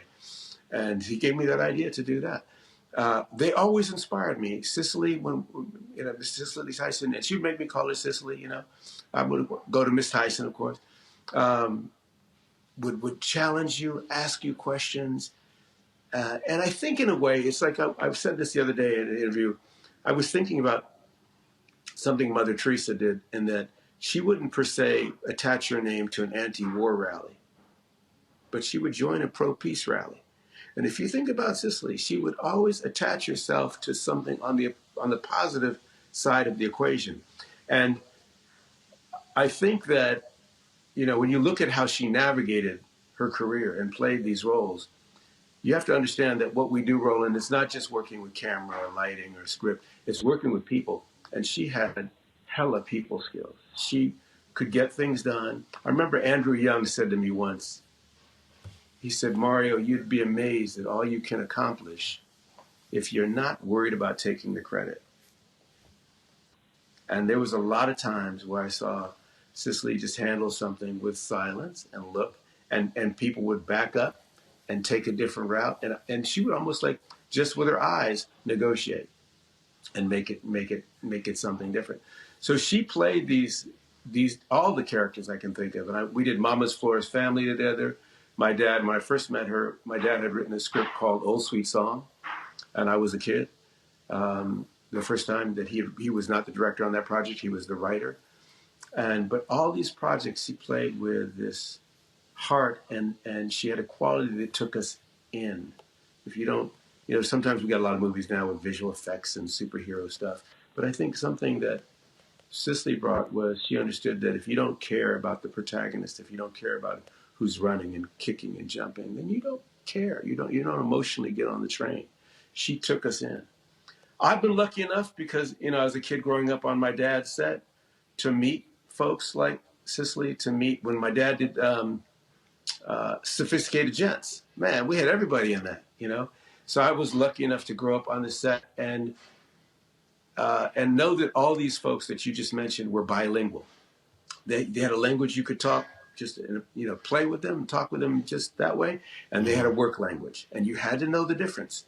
You had to know when it was time to hop to and yes sir, no sir, and come early and leave late, and time to listen. Talk less, listen more. So I was always happy to do that. And I'm always happy to be learning, and that's one thing I think with Miss Tyson is that she would ask questions and I would see her learning. Rarely do you see someone, we look at people that are ahead of us and we go, they must know everything. But I saw marked differences in how she approached things when I first met her than the later in life. And she kept on learning, and always with this grace and this elegance. And I think that is part of how you stay young, is that she was a student of life as well. She was curious about humanity. You felt like if Cicely was there and something jumped off in a room, she would see it and you could look across the room and you knew she got the joke. Indeed, a great woman. Mario Van Peebles, we appreciate you sharing your reflections. Tell your dad what's up. I will, brother. Thank you. My brother, thanks a lot. Yeah, man. Folks, let's go across the pond to London, where actress Edwina Findlay. Let me know when we have her, please. Let's go to, first of all, Edwina is in London. She's an early morning call. Get her on ASAP, please. But right now, let's talk to civil rights attorney Ben Crump. Ben, share with us your thoughts and reflections on Cicely Tyson. Roland, I'm here with my mother, and she's just talking to me about the autobiography of Jane Pittman. And I think about all these roles that literally covered decades. I remember Bustin' Loose with Richard Pryor. But then for my little nephews and cousins, they remember Idlewild with, Outcast, where she had that appearance in that movie. Mm-hmm. And my wife, Roland, she's talking about How to Get Away with Murder. Cicely Tyson playing that seminal role in this contemporary show. So Roland Martin, you've been the voice of the people. It's real deep when I think about all my friends who are young women and just the best we have to offer, like Joteka Edie and Monique Presley and Kamala Harris. I am so thankful that they have a role model to pattern themselves after, like a Cicely Tyson who had conviction and said that she would not play any roles that stereotyped Black women. She would not demean herself to make others comfortable. And so I just pray that all our sisters who are young, gifted, and Black will follow the example of this shero that we know as Cicely Tyson. Ben Crump, we appreciate it. Thanks a lot. Tell your mama say hello. I will, Roland. God bless you, brother. Thanks a bunch. Let's now go to London, where actress Edwina Findlay is. How you doing? Hello. How are you, Roland? Always great to see you. I know you have an early morning call there. Just share your thoughts about Cicely Tyson. Yes. Well, it's amazing because when I was a little kid, the very first thing that I saw was Roots. And I was taught by my family to honor generational legacy. And so that's what she really represented for me as a child. But when I became an actress, I was living with Viola Davis for a while and her beautiful husband, Julius Tennant. And one day she said to me, she said, there's a movie that you must see. And she went in her room and she got a DVD and handed it to me. And it was the autobiography of Miss Jane Pittman. And she said, this me to become an actress when I was a little girl. And you should watch this too. And when I saw it, I was so moved. And of course, I just watched it over and over and over again, because here's this dark, beautiful, chocolate woman actress that was bringing such truth and that was willing to set her vanity aside for the purpose of telling the truth of the character. And I said, yes, yes, I want to know more about her. And it went from becoming Viola's icon to my icon. And now that I've matriculated through the industry, I've had a variety of experiences with Miss Tyson, from spending time with her in her dressing room after a trip to Bountiful, which was one of the most beautiful performances I've ever seen. I cried and cried and cried the whole time, and then afterward was able to just collapse, practically in her lap in her dressing room. And then with Queen Alfre Woodard, she assembles all the beautiful Black actresses together for Oscar Sisters every February. I'll miss, unfortunately, this year because I'm here filming in London, but that was the first time I met Cicely Tyson. Was at Queen Alfre's dinner, and just the way in which they have, and when I say they, I mean Queen Cicely and so many of the Black actresses across generations that have come together in her legacy, right? She has been our trailblazer, and she has carried the way for so many of us. And so now, as someone that is matriculating as a young actress in Hollywood and matriculating through and having these incredible women to rely on, and our matriarch now no longer being with us, is a major loss. It's a major loss for all of us. And yet she gave so much before leaving this earth to Black actresses that it still feels like we have a piece of her with us. And there's a quote that she gave in her book, Just As I Am. She says she wants to be recalled as one who squared my shoulders in service of Black women, as one who made us walk taller and envision greater for ourselves. And that's exactly what she did. And one of my last memories of her was at Tyler Perry's grand studio opening. And of course, we dedicated a huge soundstage directly to Cicely Tyson, which I've had the privilege now of working on Cicely's soundstage. And Tyler texted me this morning a beautiful video tribute to her. And I couldn't help but think of how amazing God is, because he'll elevate one, allow them to blaze the trail, and then elevate the younger and let them turn around and bless the elder. And I feel like that's what's happened with Cicely. She's been blessed by the youngers, by Viola, by Tyler, by Ava, by Bishop Jakes, those who are generation down, but who saw her and were not willing to allow her memory and her legacy to fade with mainstream Hollywood. Because, at a point, mainstream Hollywood says, okay, thank you for your service, and moves on. But she wasn't willing. She wasn't ready to be dismissed into the history books at age 75, 80, 85. She's been working all the way up until now. And so what a blessing that she has been able to continue working, largely because of our community, because the Black community has rallied around her and said, this is our icon. And as long as she's willing, ready, and able, we are going to give her space and place to be her fabulous, beautiful, talented self. And we're the ones that are reaping the reward of that. Edwina Findlay, I certainly appreciate it. Thanks a bunch. Mwah. Love you, Roland. Take care. Love you as well. Folks, Paulette Walker, former international president for Delta Sigma Theta, Cicely Tyson was a member of Delta Sigma Theta, sent me this video last night of Cicely Tyson being honored by the National Council of Negro Women. And this is her reciting, of course, That favorite poem. Listen to this.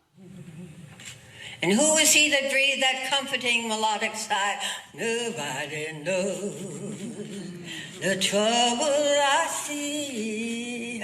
What merely living clod, what captive thing could up toward God through all its darkness grow and find within its deadened heart to sing these songs of sorrow, love, faith, hope? How did it catch that subtle undertone? That note in music heard, not with the ears. How sound the elusive reed so seldom blown, which stirs the soul or melts the heart to tears. There is a wide, wide wonder in it all. That from degraded rest and servile toil, the fiery spirit of the seer should call these simple children from the sun and soil. Oh, black slave singers, gone, forgot, unfamed. You alone, of those who sung untaught, unknown, unnamed, have stretched out upward, seeking the divine. I first came to know Dr. Dorothy Height. So we appreciate Paulette Walker sharing that video here. Folks, again, so many people on social media sharing their thoughts. Let's show some of those right now. This is a post from President Barack Obama. He said, in her extraordinary career, Cicely Tyson was one of the rare award-winning actors whose work on the screen was surpassed only by what she was able to accomplish off of it. She had a heart unlike any other, and for 96 years, she left a mark on the world that few will ever match. All right, next up, please. Common posted, I'm so sad to hear the news that trailblazing artist and cultural icon Cicely Tyson has passed away today. While she may be gone, her work and life will continue to inspire millions for years to come. God bless. This here is Bernice King posting a photo there of Cicely Tyson with Rosa Parks and her mom, Coretta Scott King. Michelle Obama had her own post. What struck me every time I spent time with Cicely Tyson was not necessarily her star power, though that was evident enough. It was her humanity. Just by walking into a room, she had this way of elevating everyone around her. Jennifer Lewis, I always looked up to this champion. Her performance in Sounder lives with me every day. Hashtag all hail the queen, Cicely Tyson. Laverne Cox, to have gotten to be in the same room as you multiple times, it is truly to have been in the presence of greatness. There are no words, just all the feelings you've evoked in us all and the indescribable blueprint legacy you leave for us all. Thank you. Rest in power. As we said, we had Congresswoman Maxine Waters on the show. She posted this, so sad to hear my friend Cicely Tyson has passed, one of the most profound, talented, and celebrated actors in the industry. She was a serious actor, beautiful and spiritual woman who had unlocked the key to longevity in the way she lived her life. Forever all my love and respect. And that photo there is with, of course, Dionne Warwick, Maxine Waters, Janetta B. Cole, Dr. Maya Angelou, Cicely Tyson, as well as Alexis Herman. That is one hell of a photo, folks. Howard University President Wayne Frederick, I am deeply saddened to hear of the loss of Miss Cicely Tyson, an iconic actress and role model. Her award-winning body of work is filled with strong black characters that helped many young women see themselves in a new and relatable way. We will cherish her memory forever. And, of course, the photos there of her being honored by them as well. That is amazing there. Shonda Rhimes, she was an extraordinary person, and this is an extraordinary loss. She had so much to teach, and I still have so much to learn. I'm grateful for every moment. Her power and grace will be with us forever. Tamron Hall, we, of course, showed you the video yesterday of Tamron presenting the award to Cicely Tyson. RIP to the great Cicely Tyson. We were honored to have her join us last year. Thank you for your iconic and trailblazing roles. Maria Osmond, another great one lost. Cicely Tyson had a heart of gold and left such a legacy in entertainment and beyond. We will remember you always. Shirley Eiffel, when the great Cicely Tyson walked out to accept the NAACP LDF National Equal Justice Award for her fellow legend Harry Belafonte at our annual dinner in 2019, the entire room rose in reverence. We're going to read some more of those in just a moment, folks. We showed through, of course, the Tyler Perry one a little bit earlier. Right now, I want to go to back to our Lions. Kim Whitley, the comedian, joins us right now. Kim, how you doing? I'm good. How are you? Always great to see you. Just share with us your thoughts and reflections on the icon, the legend, the queen, now ancestor, Cicely Tyson. Well, I love that you're doing this. First of all, let me say thank you because I don't, I was looking on the news and looking places and just like, to me, like Princess Diana, you would think with Cicely Tyson, it would be everywhere. I learned so much listening to you about her. I'm glad that I'm here because you reminded me. I was like, I know I hung with Cicely Tyson somewhere. And I was telling people, no, I didn't. Yes, I was at Barack Obama's inauguration with Cicely Tyson. We sat in the same row. It was me and her, Forrest Whitaker, his wife, and Debbie Allen and Norm Nixon. And we all were walking. We didn't know where we were going. And I remember Cicely, she was walking with him. And she was walking. And it was freezing out there. Oh, and it was cold. It was cold. You remember. Oh, yes, it was cold. It was cold. And you remember it was kind of confusing when it Yep. let everyone out. And she said, I got to use the bathroom. And so, it's the queen. So we're all trying to find the bathroom, walking, and they let us in this restaurant. And because we had Miss Tyson with us, I remember they took us through the kitchen in the back, and she had on this long mink coat, and we all followed her to the back, and she was fussing and cold, and then we all sat out in the lobby of this small boutique hotel and laughed and had a good time. Now, I wasn't supposed to be with them. I snuck in. She kept looking at me like, where you come from? So I would say that was a very fond memory. And I just remembered it listening to you. And I was like, yes. And I'm going to pull that picture out because you said that I'm going to have to post that. Yes, you got to. Yes. I'm like, what am I thinking? And it's so funny is when you're fearful of people who are elevated so high. I remember I was afraid to speak to her, to be in her way. I was like, that's Cicely Tyson. Hi, that's your Sarah. See, still just it was Cicely Tyson. And I just remember being very, don't want to bother her. Right, that's what I should have been like. Hey, Sarah. But I always think a very good friend of mine, I want her to play the autobiography of Cicely Tyson, Kimberly Elise. Every time I see Kimberly, I think of Cicely Tyson. She's like the young Cicely Tyson to me. I remember seeing Cicely Tyson in the greatest thing for me was the autobiography of Jane Pittman. Let me tell you something.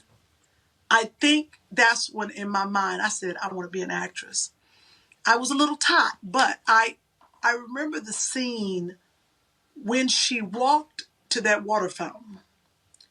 To this day, except maybe Viola Davis, and there's probably some others, but have I seen an actress take that moment to sip some water out of a water fountain that had been deemed for whites only?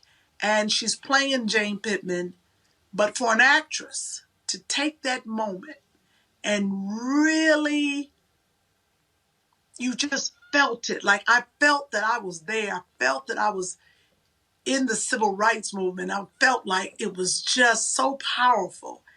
And I remember that's when I was like, who is this woman? And it was just fascinating how they aged her. And for her not to do any roles like I've done, I'll play a prostitute in a minute. She wouldn't play a prostitute. She wouldn't play a drug addict. I'm playing all that. That she's a remarkable woman, an actress. And I was truly hurt when I found out that she had passed. And I hope, that it was peaceful, that for a queen such as she is, that the doors of heaven opened up and there were angels singing, doves flying, and streets of gold, because that's what she deserves. Well, leave it right there. Kim Whitley, I appreciate it. Thanks a lot. Thank you. Folks, comedian Jonathan Slocum is watching our tribute, and I showed you that video earlier for the National Congress of Council of Negro Women, and Jonathan was there on the stage, and then he cracked a joke about Cicely Tyson. Watch this. Miss Tyson, you look so refreshing, Miss Tyson. Just give it a big round of applause for Cicely Tyson. So cute. I want to know if you want to have a cup of coffee with me tomorrow. No? Jonathan asked her for a cup of coffee. She was like, no, I ain't going to have no coffee with you. I ain't going to have no coffee with you. Folks, she did a number, of course, look, a lot of people interviewed her. She of course, she was very, very, very seen. Wasn't one who was always hitting. And so what she decided, of course, when she was doing that play, that Broadway play, everybody keeps talking about. My next guest actually had a chance to sit down with her. Show some of the video first, and then we'll chat with Jamal Finkley. If y'all can go ahead and play that, please. And finding an issue to address. Our world is fraught with them. And so whatever strikes me at a given moment in time is what I will lend myself to. Oh, that's amazing. Now you seem to have a unique relationship with Tyler Perry. I mean, y'all worked in some fashion on 5 movies together.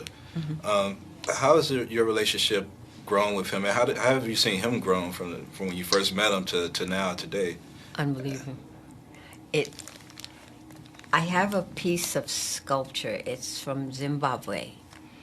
And I bought it because it reminded me so much of him.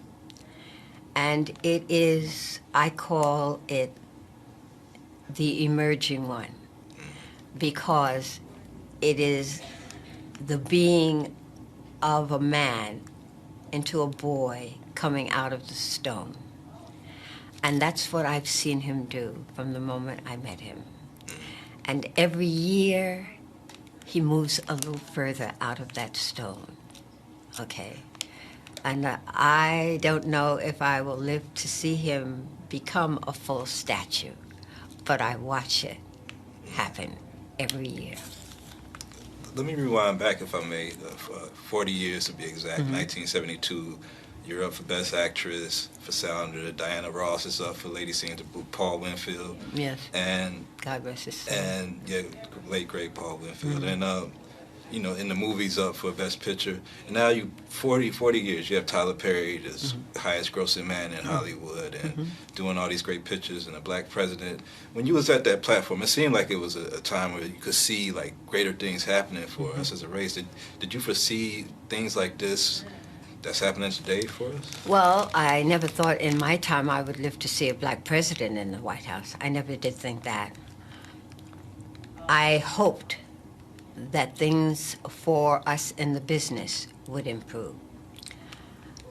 I will never, ever I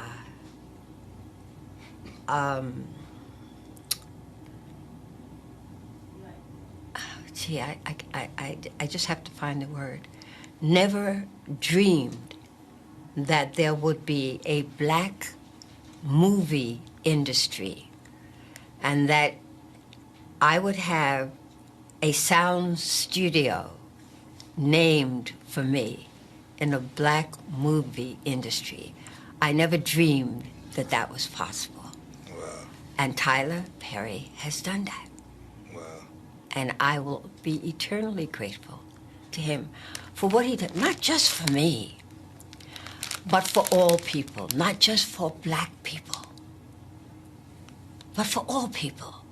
Because in so doing, he has given them hopefully a better understanding of who we are, what we are, and why we are on this universe. Wow. Well, it's always an honor. I hope to see you in many more pictures and whatever you do. I think you should be honored every day. It's a lifetime achievement. I am, by the Yeah. right one. By the right one. That's Yes. important. Thank you. Yes. Thank you so everybody. much. And thank you for the flowers. You're I welcome. appreciate that You're so very much. deserving. Jamal, you brought those flowers, huh? I bought those flowers, and I mean, people.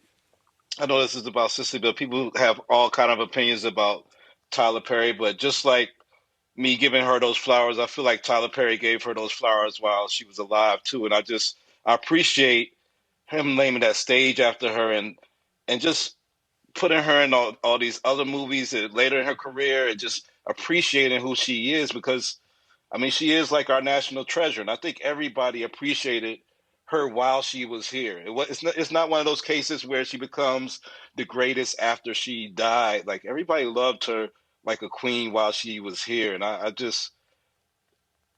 couldn't think of nothing to do. But when they said, "Hey, I can interview Cicely Tyson," I was like, "Oh, I got to go get some flowers." I never did that for anybody, since then or before then, and I've interviewed thousands of people by now, and it was something about just having that moment to sit down across from her. It was like, I got to give you these flowers because you mean so much to everybody that watches what I do, not just me, but everybody. And I still just, I just, I'm glad I had that opportunity, and I'm glad I was able to talk to her and hug her and take a picture with her and just have these memories that I could tell my kids about this amalgamation of so many things. She's a queen. She's a thespian. She's a icon. I don't know. I mean, I've been I've been emotional since she passed. I mean, she lived a great life. She lived so many years. I'm not totally shocked. I mean, I'm glad she lived all those years, but it's just emotional just to know that she's like that. I had that opportunity. She's now gone. Look, what I thought about when she was being honored with the honorary Oscar, I was like, y'all, she was 93 when she got it. Like, what the hell took them so damn long? Same Yeah. thing. When Ruby Dee was nominated for an Oscar, I mean, Ruby Dee should have been given an honorary Oscar as well. I just don't. I just don't believe that you got to wait till somebody gets to be 90 years old before you decide to say, hey, you know what? Yeah. Let's honor them. Yeah. Yeah. But I think having a sound stage, a studio named after you, is bigger than an honorary Oscar. I know we put all that on an Oscar, but Tyler Perry naming that stage after her was huge. Look, it reminds me of when Tim Reed and Daphne Maxwell Reed opened their first studio in Virginia. Maya Angelou, Tim and Daphne told me this story. Maya Angelou, she came there, and they were just in a hurry to show her around, and she said, no, she sat down in the chair, and she just sat in the chair, and they said, Ma, you okay? I mean, we want to show you the studio. She said, no. She said, I just want to sit right here in a black-owned studio. She said, just give me a moment. I just want to sit in a black-owned studio. Yeah. Wow.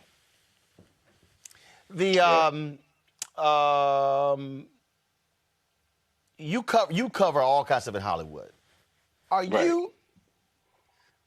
you surprised at the lack of attention her passing is getting? I mean, I'm looking at stuff, but I'm just as you're out there, what are you seeing, just in terms of the trades and stuff like that?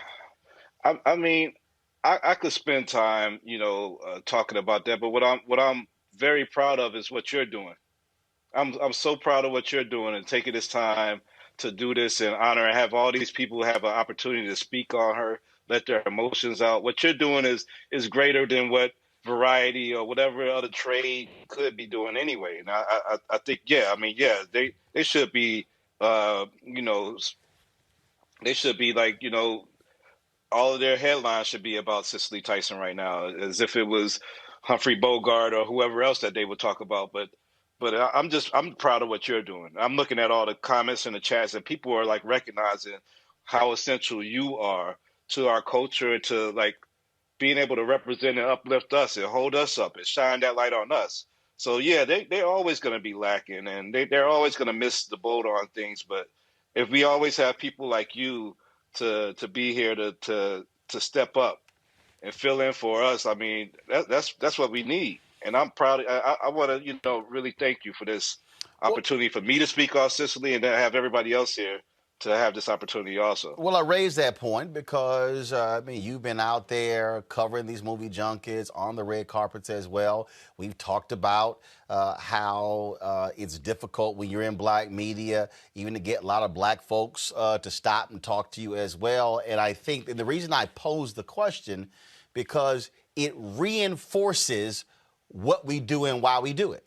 It reinforces the whole point of, and I've been sitting here asking people, I'm sitting here going, okay, there's BET, there's TV One, there's Aspire, there's BET Her, there's Clio TV, there's, all of these, there's Bounce, there's OWN, there's Revolt, there's Afro, these networks, and I'm sitting here going, okay, where are the tributes? Where are the specials? That's one of the reasons, look, luckily I had it, luckily, before I, left TV One, I had that video from the MLK Memorial, as opposed to being stuck in a vault somewhere and no one even knowing where in the hell to find it. I mean, this is the moment. Look, there are tons of people who didn't even know TV One. We even broadcast that MLK Memorial to hear Cicely Tyson talk about Dr. King and what he meant. I mean, to me, that's why what we do matters, and why I keep saying to our people, we got to make sure we support it, because, look, Ebony magazine is like Lazarus. It just got out of bankruptcy, but they're not there. Essence has laid off, nearly all of their employees, and they've had a tribute there as well. But we've always got to make sure that we are controlling our narrative, because if we're waiting on them, you ain't gonna see tributes to our greats. Yeah. They'll forget about us. They'll sweep us under the rug, and if we're not telling our story, we are the scribes, we are the griots, we are the storytellers for the future.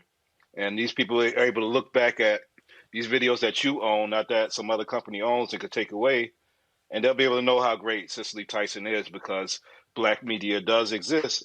No matter how much we struggle, we've been able to overcome those struggles and last all these years. And yeah, it's important that we get that support, but it's important that we have people that's willing to fight through all the hurdles, to jump over all these hurdles like you have, and continue to fight even when the odds are against us, for the corporate money and whatever else that other media agencies get to survive.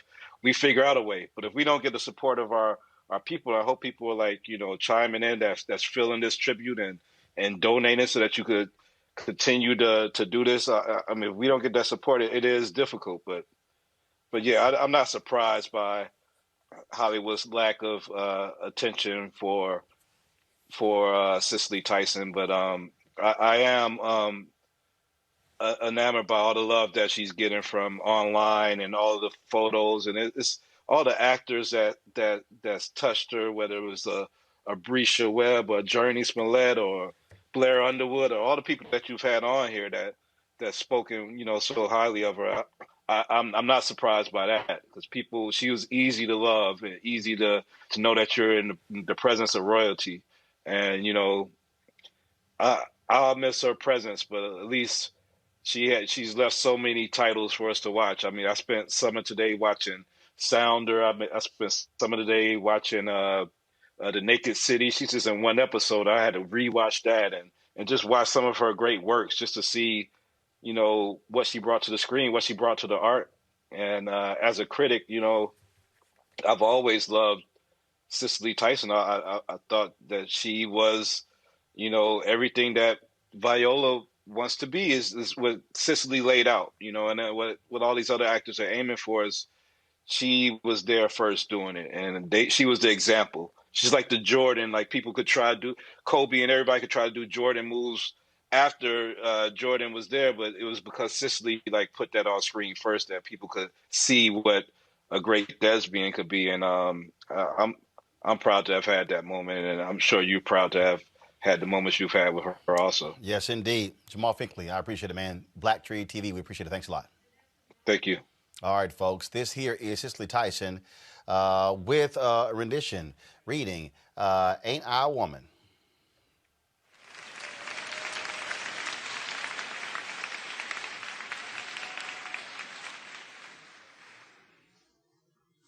Well, children,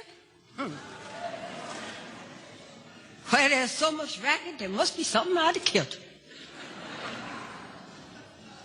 I think between the women of the North and the Negroes of the South, all thinking about rights, you white men gonna be in a fix pretty soon. What was all this talking about? This man over there, yes, you. He said women's have to be helped into carriages, lifted over ditches, and to have the best place everywhere. Well, nobody ever helped me in no carriage, over no mud puddles, or gives me any best place, and ain't I a woman? Look at me. Look at my arms. I done plowed and planted and gathered into barns, and no man could head me. And ain't I a woman? Then they talk about this thing in the head, but I'm not going there yet, because I want to tell you that I done birthed 13 children and saw them most all sold out to slavery. And when I cried out with a mother's grief, none but Jesus heard me, and ain't that a woman? Then they talks about this thing in the head. What's that they call it? They call it intellect. Intellect, that's it, sugar. What's that got to do with women's rights or Negroes' rights? If my cup don't hold but a pint and yourn hold a quart, wouldn't you be mean not to let me have my little half a pint? Huh? Then, this man in the black, yes, yes, he says, women's can't have as much rights as men's because Christ wasn't a woman. Well, where your Christ come from? Where your Christ come from? From God and a woman. Man didn't have nothing to do with it. Now, if the first woman God ever made was able to take this world and turn it upside down, all these women's hair together ought to be able to get it back and turn it right side up again. And now they's asking to do it. You men better let them. That's all I have to say. Much obliged for you listening to me. Thank you very much.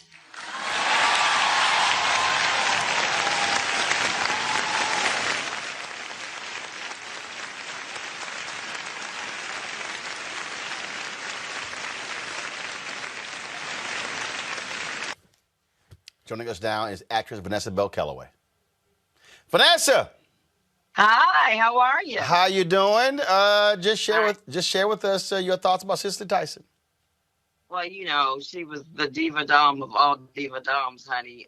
We were blessed to have her on this planet and the contribution she made. But I heard an interview today, and I don't know if it's the last interview she did, but she was supposed to be on, the talk shows this morning promoting her book.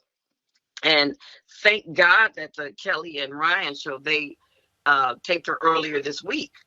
And they still showed it. I don't know if a lot of people saw it, but it was really a great interview. And what I loved about it is a story she told of Sounder, how she went and she asked them for the part, and they told her, no, you're too pretty, you're too this. And then they moved on to another actress. And the other actress turned it down because the money wasn't right. And her manager came back and said, well, you know, they moved on, but the other actress turned it down. She said, of course she did, because it's not her part, it's mine. She said she knew that was her part. And she was working on the part, even though she didn't have the part, because she knew somehow it was going to come back to her. And it did, as we do know. And we do know that she was nominated for Academy Award for that. And the actress happened to be her friend that turned down the part because the money wasn't too good. And what I liked is her belief in the industry and in acting, because it's a belief that I share. So it was nice to know that she shared, you know, something that I believed in. I always tell people I wouldn't have a resume if I only did jobs for money, because sometimes you do the job because it speaks to you. It's something you need to be a part of. It's just a good, you know, vehicle or a good group of people you're working with, or a good part. And she said she didn't care about the money. It was the part she wanted. And so the person who turned the movie down, as we now know, you know, she got nominated for Academy Award. And I just was very happy to hear that story, because it just reinforced to me that when you know something's yours and you envision, she saw herself sitting in the front row. She said she would watch the Academy Awards, but she said to herself, one day she was going to be that front seat in the front row.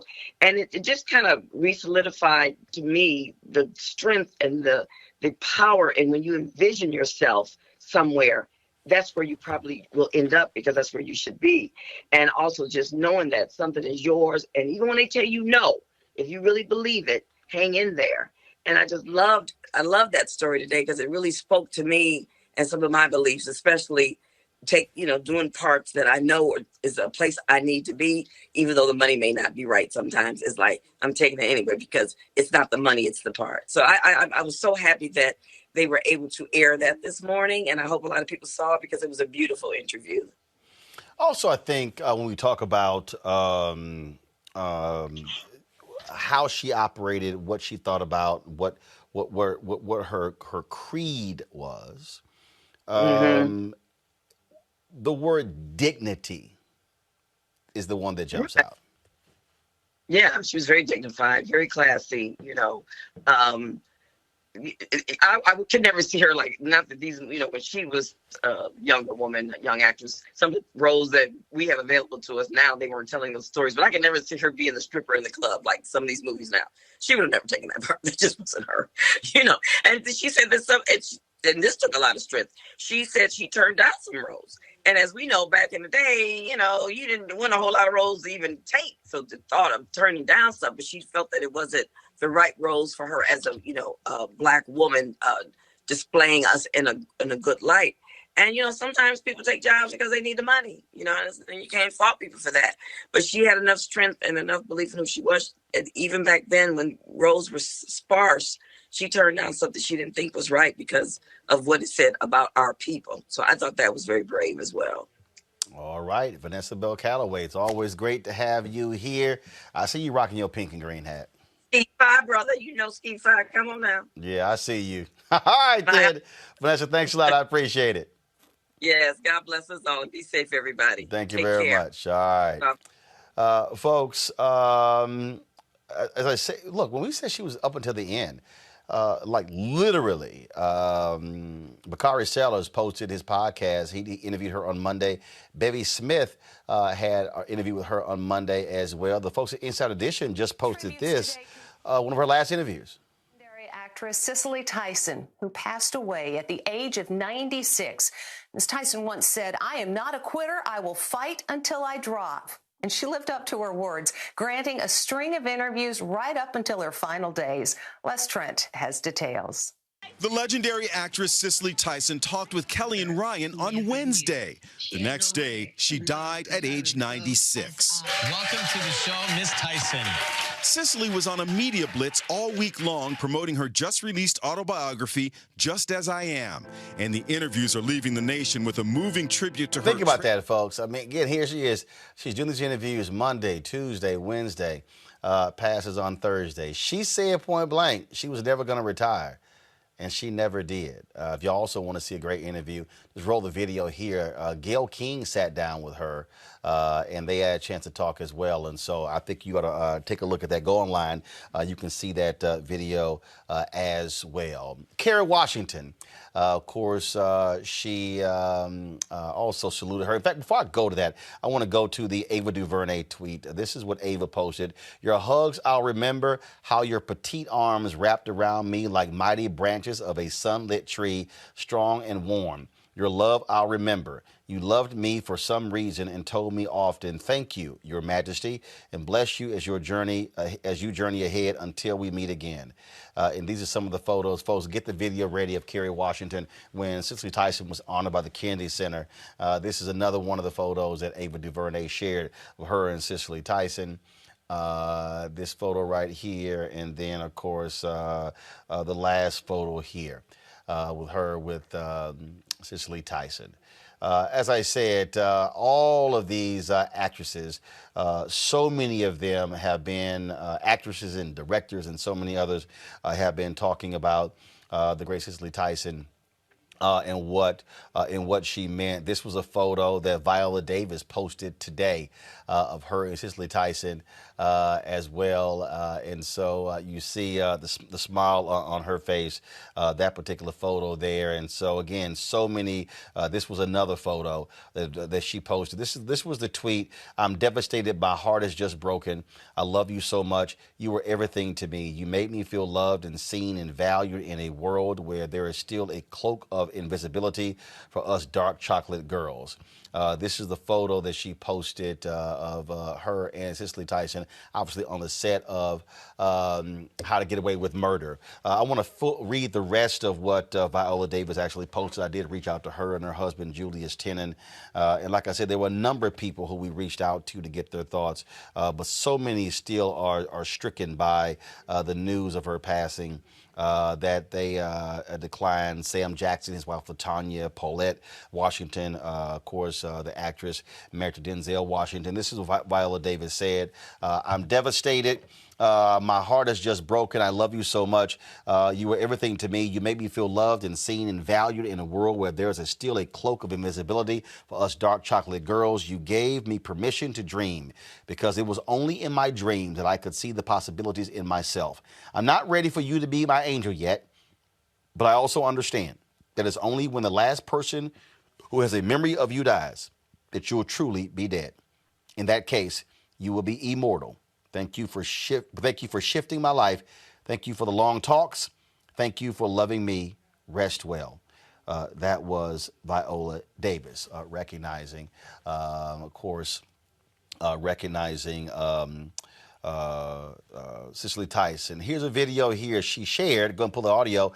We talked about Maxwell yesterday. This is when Maxwell was saluting Cicely Tyson.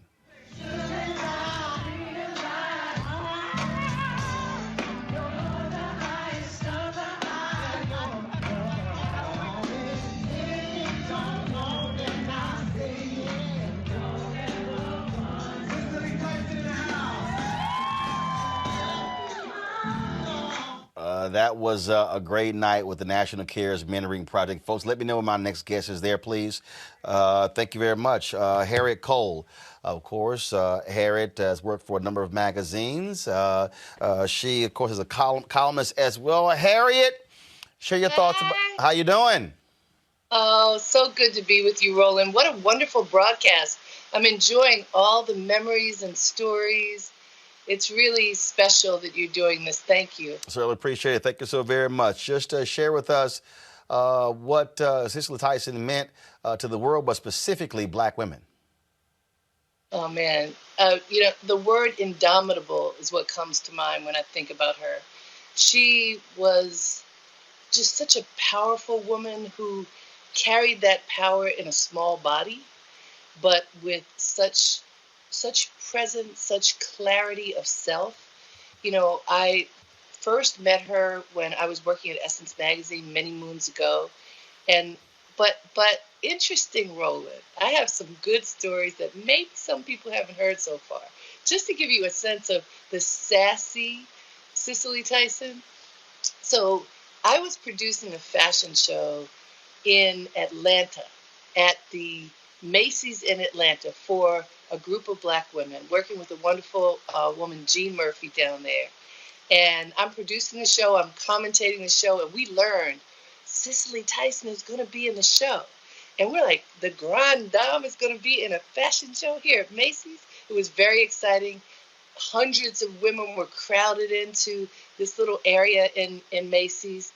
And we learned just before the show was to begin that Cicely said, I don't take photographs. Nobody can take photographs of me. So can you imagine, Roland, that she is going to be in a fashion show? This is where people take pictures. She says, no pictures.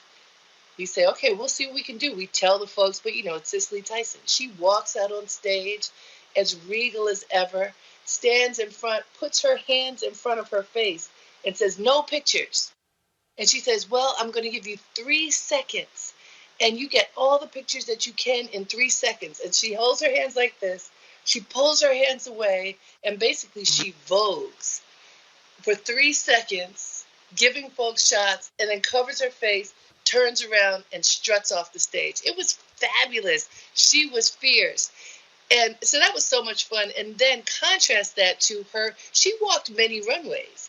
Her wonderful friend, couture fashion designer, B. Michael, who used her as a muse. Imagine a woman in her 80s and then 90s as your fashion muse. He dressed her and she walked many of his runways. And we all delighted in seeing this woman who defied age. You know how it is always said, black don't crack, right? You never know how old a Black woman is. Well, Cicely Tyson embodied that up until the last day. Up until the last day, Roland. So she would come out on the runway during New York Fashion Week and glide down, again, this tiny little bit, as regal as she could be, seeming as if she was 7 feet tall. It was just majesty at its best, and this beautiful chocolate woman, as Susan Taylor would call her, just proving to us that our beauty exists in every form. Harriet Cole, we surely appreciate it. Thank you so very much. Thank you.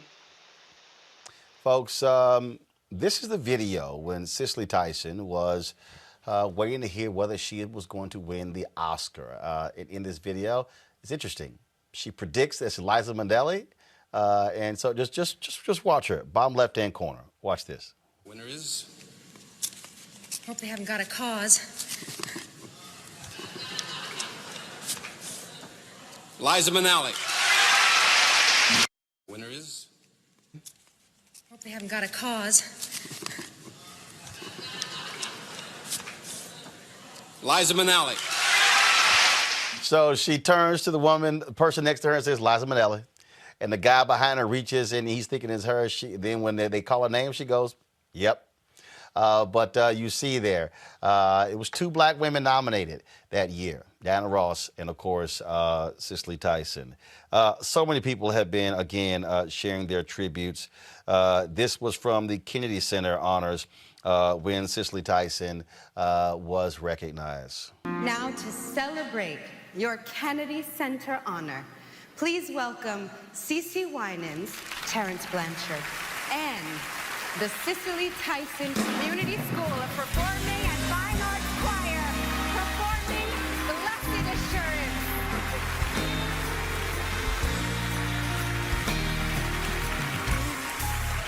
Blessed assurance, Jesus is mine. Oh, what a foretaste of glory divine, heir of salvation,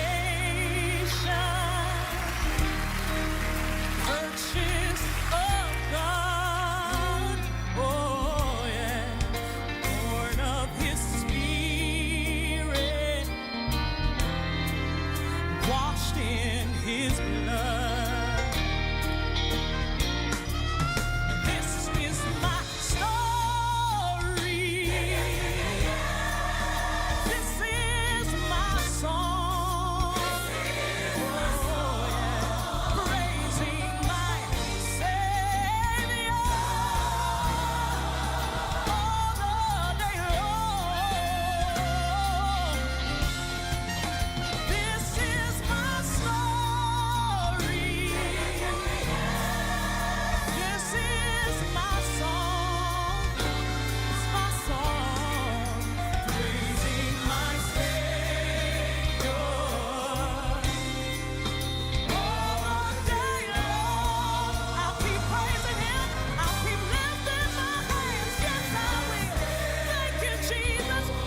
That was Cicely Winans singing Cicely Tyson's favorite song, Blessed Assurance. Joining us right now, folks, is Earl Gibson. He is the family photographer for the Miles Davis family. Earl shot Cicely Tyson on many occasions. Although the two of them divorced, she still was very much involved in his life until his death, or even after that. Miles, Earl, glad to have you here. Just your thoughts and reflections on Cicely Tyson. Well, I loved her. She was our royalty. She was very much a part of the Miles Davis family and someone you could always count on just to check on you to see how you were doing. That one sort of hit me kind of hard, just knowing that she's gone. And it wasn't until yesterday that the reality of Cicely was 96 years old and had lived a full life and had given us so much. And I think so many things that we'll never forget. The thing that's interesting here is that you shot all of these photos. Guys, y'all have those. Roll those photos, please. And she was, she was always clean. She was always on point. She was always at the top of her game. Always. That was the one thing about Cicely. And, she was working with, most of the time, she was with B. Michaels, who was a designer in New York and a very good friend to the family, as well as to Cicely.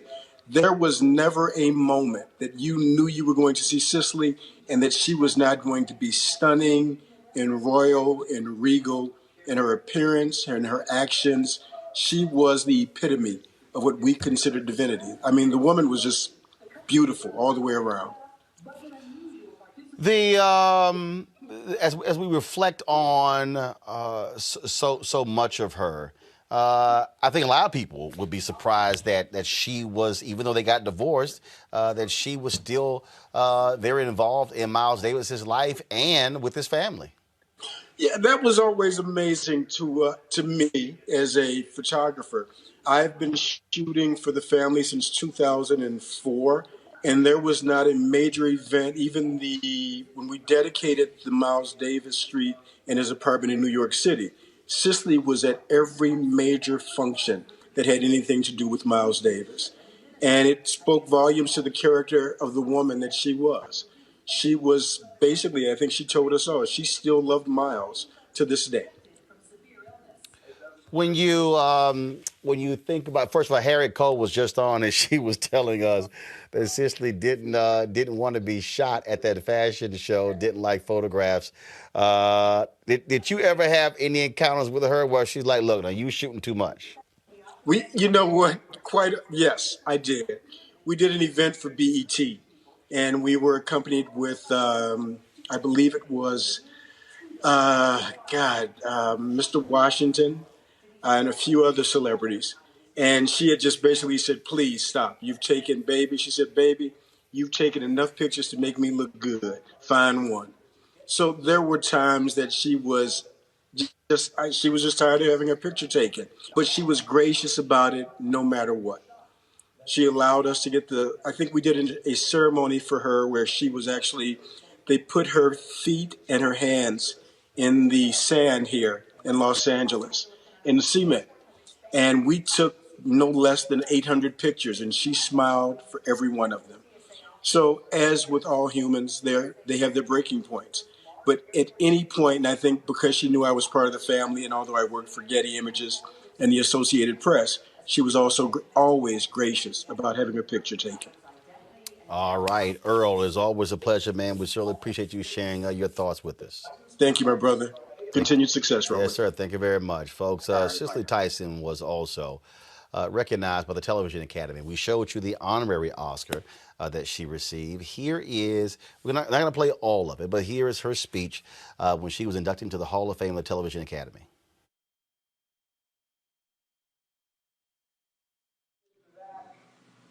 Every last one of us comes to this industry, to this particular arena of storytelling, because at some point in our lives, we decided to pursue our dreams. Some of those dreams fall by the wayside. Some of those dreams change. And for a fortunate few of us, some of those dreams are fulfilled. And then there is that rarest of souls, that one spark of light, who not only fulfills her dreams, but also fulfills the dreams of generations to follow. That courageous warrior who creates more, demands more, and makes more out of a dream than anyone before her ever dared to imagine possible. See, Miss Cicely Tyson is not like you or me. She isn't just someone who fulfilled her dream. Miss Cicely Tyson herself is a dream fulfilled. She's the daughter of immigrants. Her father came through Ellis Island. She was raised in New York in the center of the cultural explosion that was the Harlem Renaissance. She had a sensible typing job when she was discovered by Ebony magazine as a model. And then, thankfully for all of us, she decided to try her hand at acting. In her unmatched career, that as of this month spans 8 decades, she's a trailblazer of the highest order. Now, I can't possibly name every role she's had or every award she's received, so I'm just going to do some of the highlights. In 1963, she played Jane Foster in the CBS drama East Side, West Side, becoming the very first African-American man or woman to star in a television series, ever. She was also the very first Black woman to win an Emmy as lead actress in a television movie for her amazing work in 1974's The Autobiography of Miss Jane Pittman. And being Cicely, she didn't just win 1 Emmy for that role, she won 2. In 2018, she became the first Black woman to be awarded an honorary Academy Award. These achievements are no accident. Ms. Tyson is known for having impeccable taste and high standards when selecting a role. She chooses only rich characters with a brand of personal integrity that match her own. She waited 30 years to have her turn as Carrie Watts in Horton Foote's The Trip to Bountiful, and for that, she won a Tony Award for Best Actress, as well as an Emmy nomination when she starred in the version that was brought to television. In the words of Viola Davis, Cicely Tyson elevates every one of her moments as Ophelia Harkness on How to Get Away with Murder, with an artistry that cannot be explained or taught. That's very true, but thankfully for all of us, it's an artistry that can be seen and marveled over. Now, Cicely's not only famous for the roles that she inhabits, but also for the roles that she's turned down.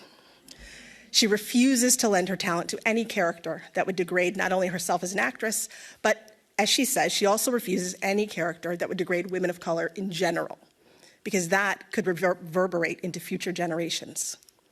Now, think what it meant for her to turn down those roles so rarely offered to a Black woman in the 60s, in the 70s, in the 80s.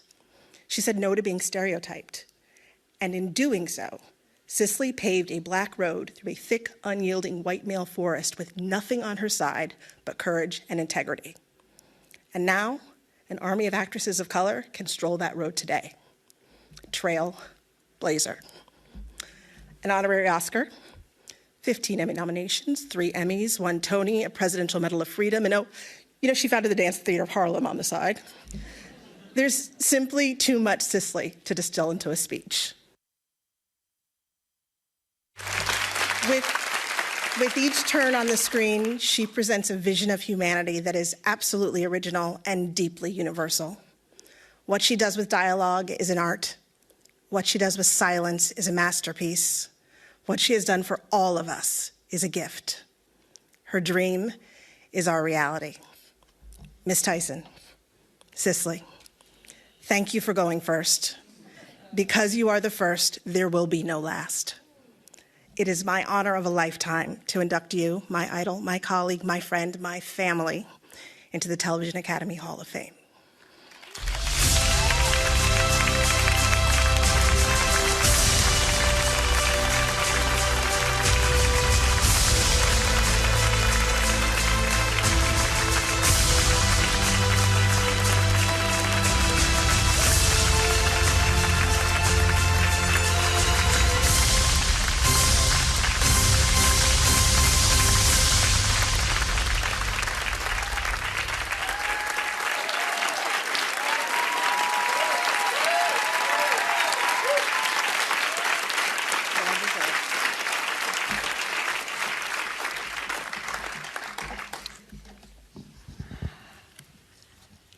Well, I guess I should speak to my mother first. She was very upset with me because I didn't go to college. But I want to let you know that I'm at an academy now.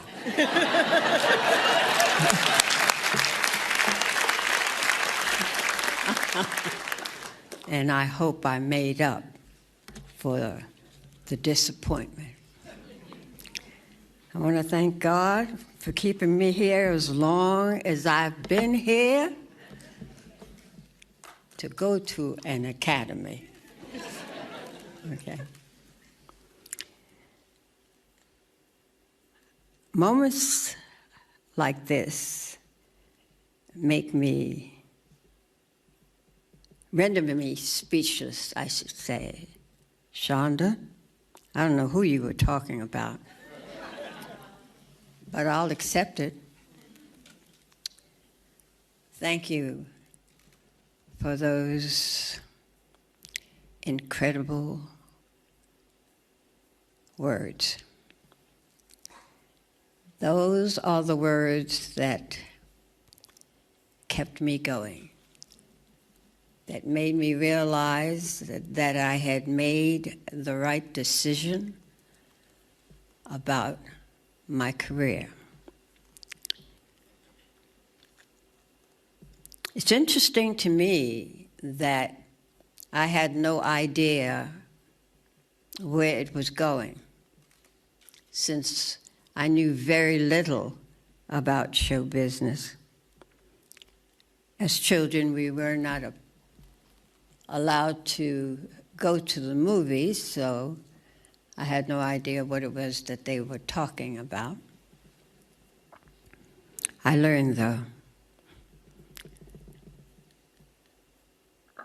I had an experience while promoting Sounder. It took place in Philadelphia. It was at a coverage for promoting the movie. And one of the journalists stood up and said, "Miss Tyson, I discovered a bit of prejudice in myself while watching the movie Sounder." When I asked what it was, he told me that he could not accept the fact that my son, the oldest one, referred to his father as Daddy. The confusion came about because my son was black, his father was black, and he called him Daddy. The reporter said the confusion and the discovery of his prejudice came about as a result of the fact that he could not understand nor accept the fact that this little black boy was referring to his father, who was black, as Daddy, because that's what his little white sons called him, and he was white. I can't remember that I was able to ingest that without finding it difficult to swallow. I became aware of the fact that there were some issues that I had to address. That was one. And that I would choose my career as my platform.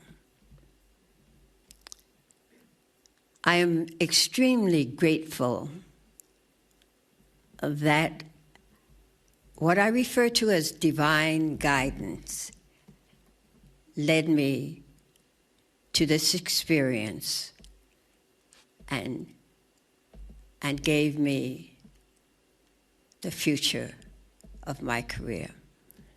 I made up my mind I just could not afford the luxury of being an actress.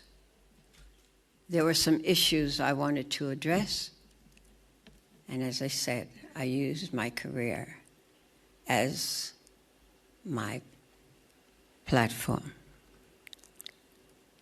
That it would bring me to a moment like this is nothing that I ever fathomed. I just was doing what I felt was important for me to do. I want to say thank you to the Academy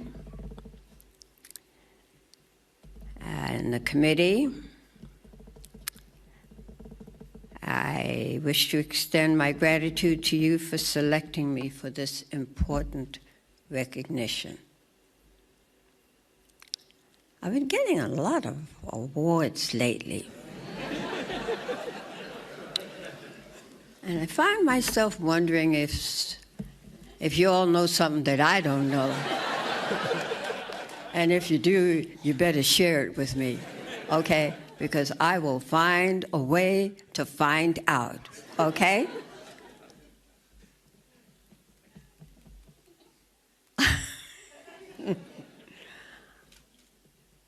I have had an incredible career. I am grateful, not the shoulders that I stood on, but the backs that I laid on and stood on, while the women in our families picked the cotton with the babies strapped to their back. I'm grateful for them.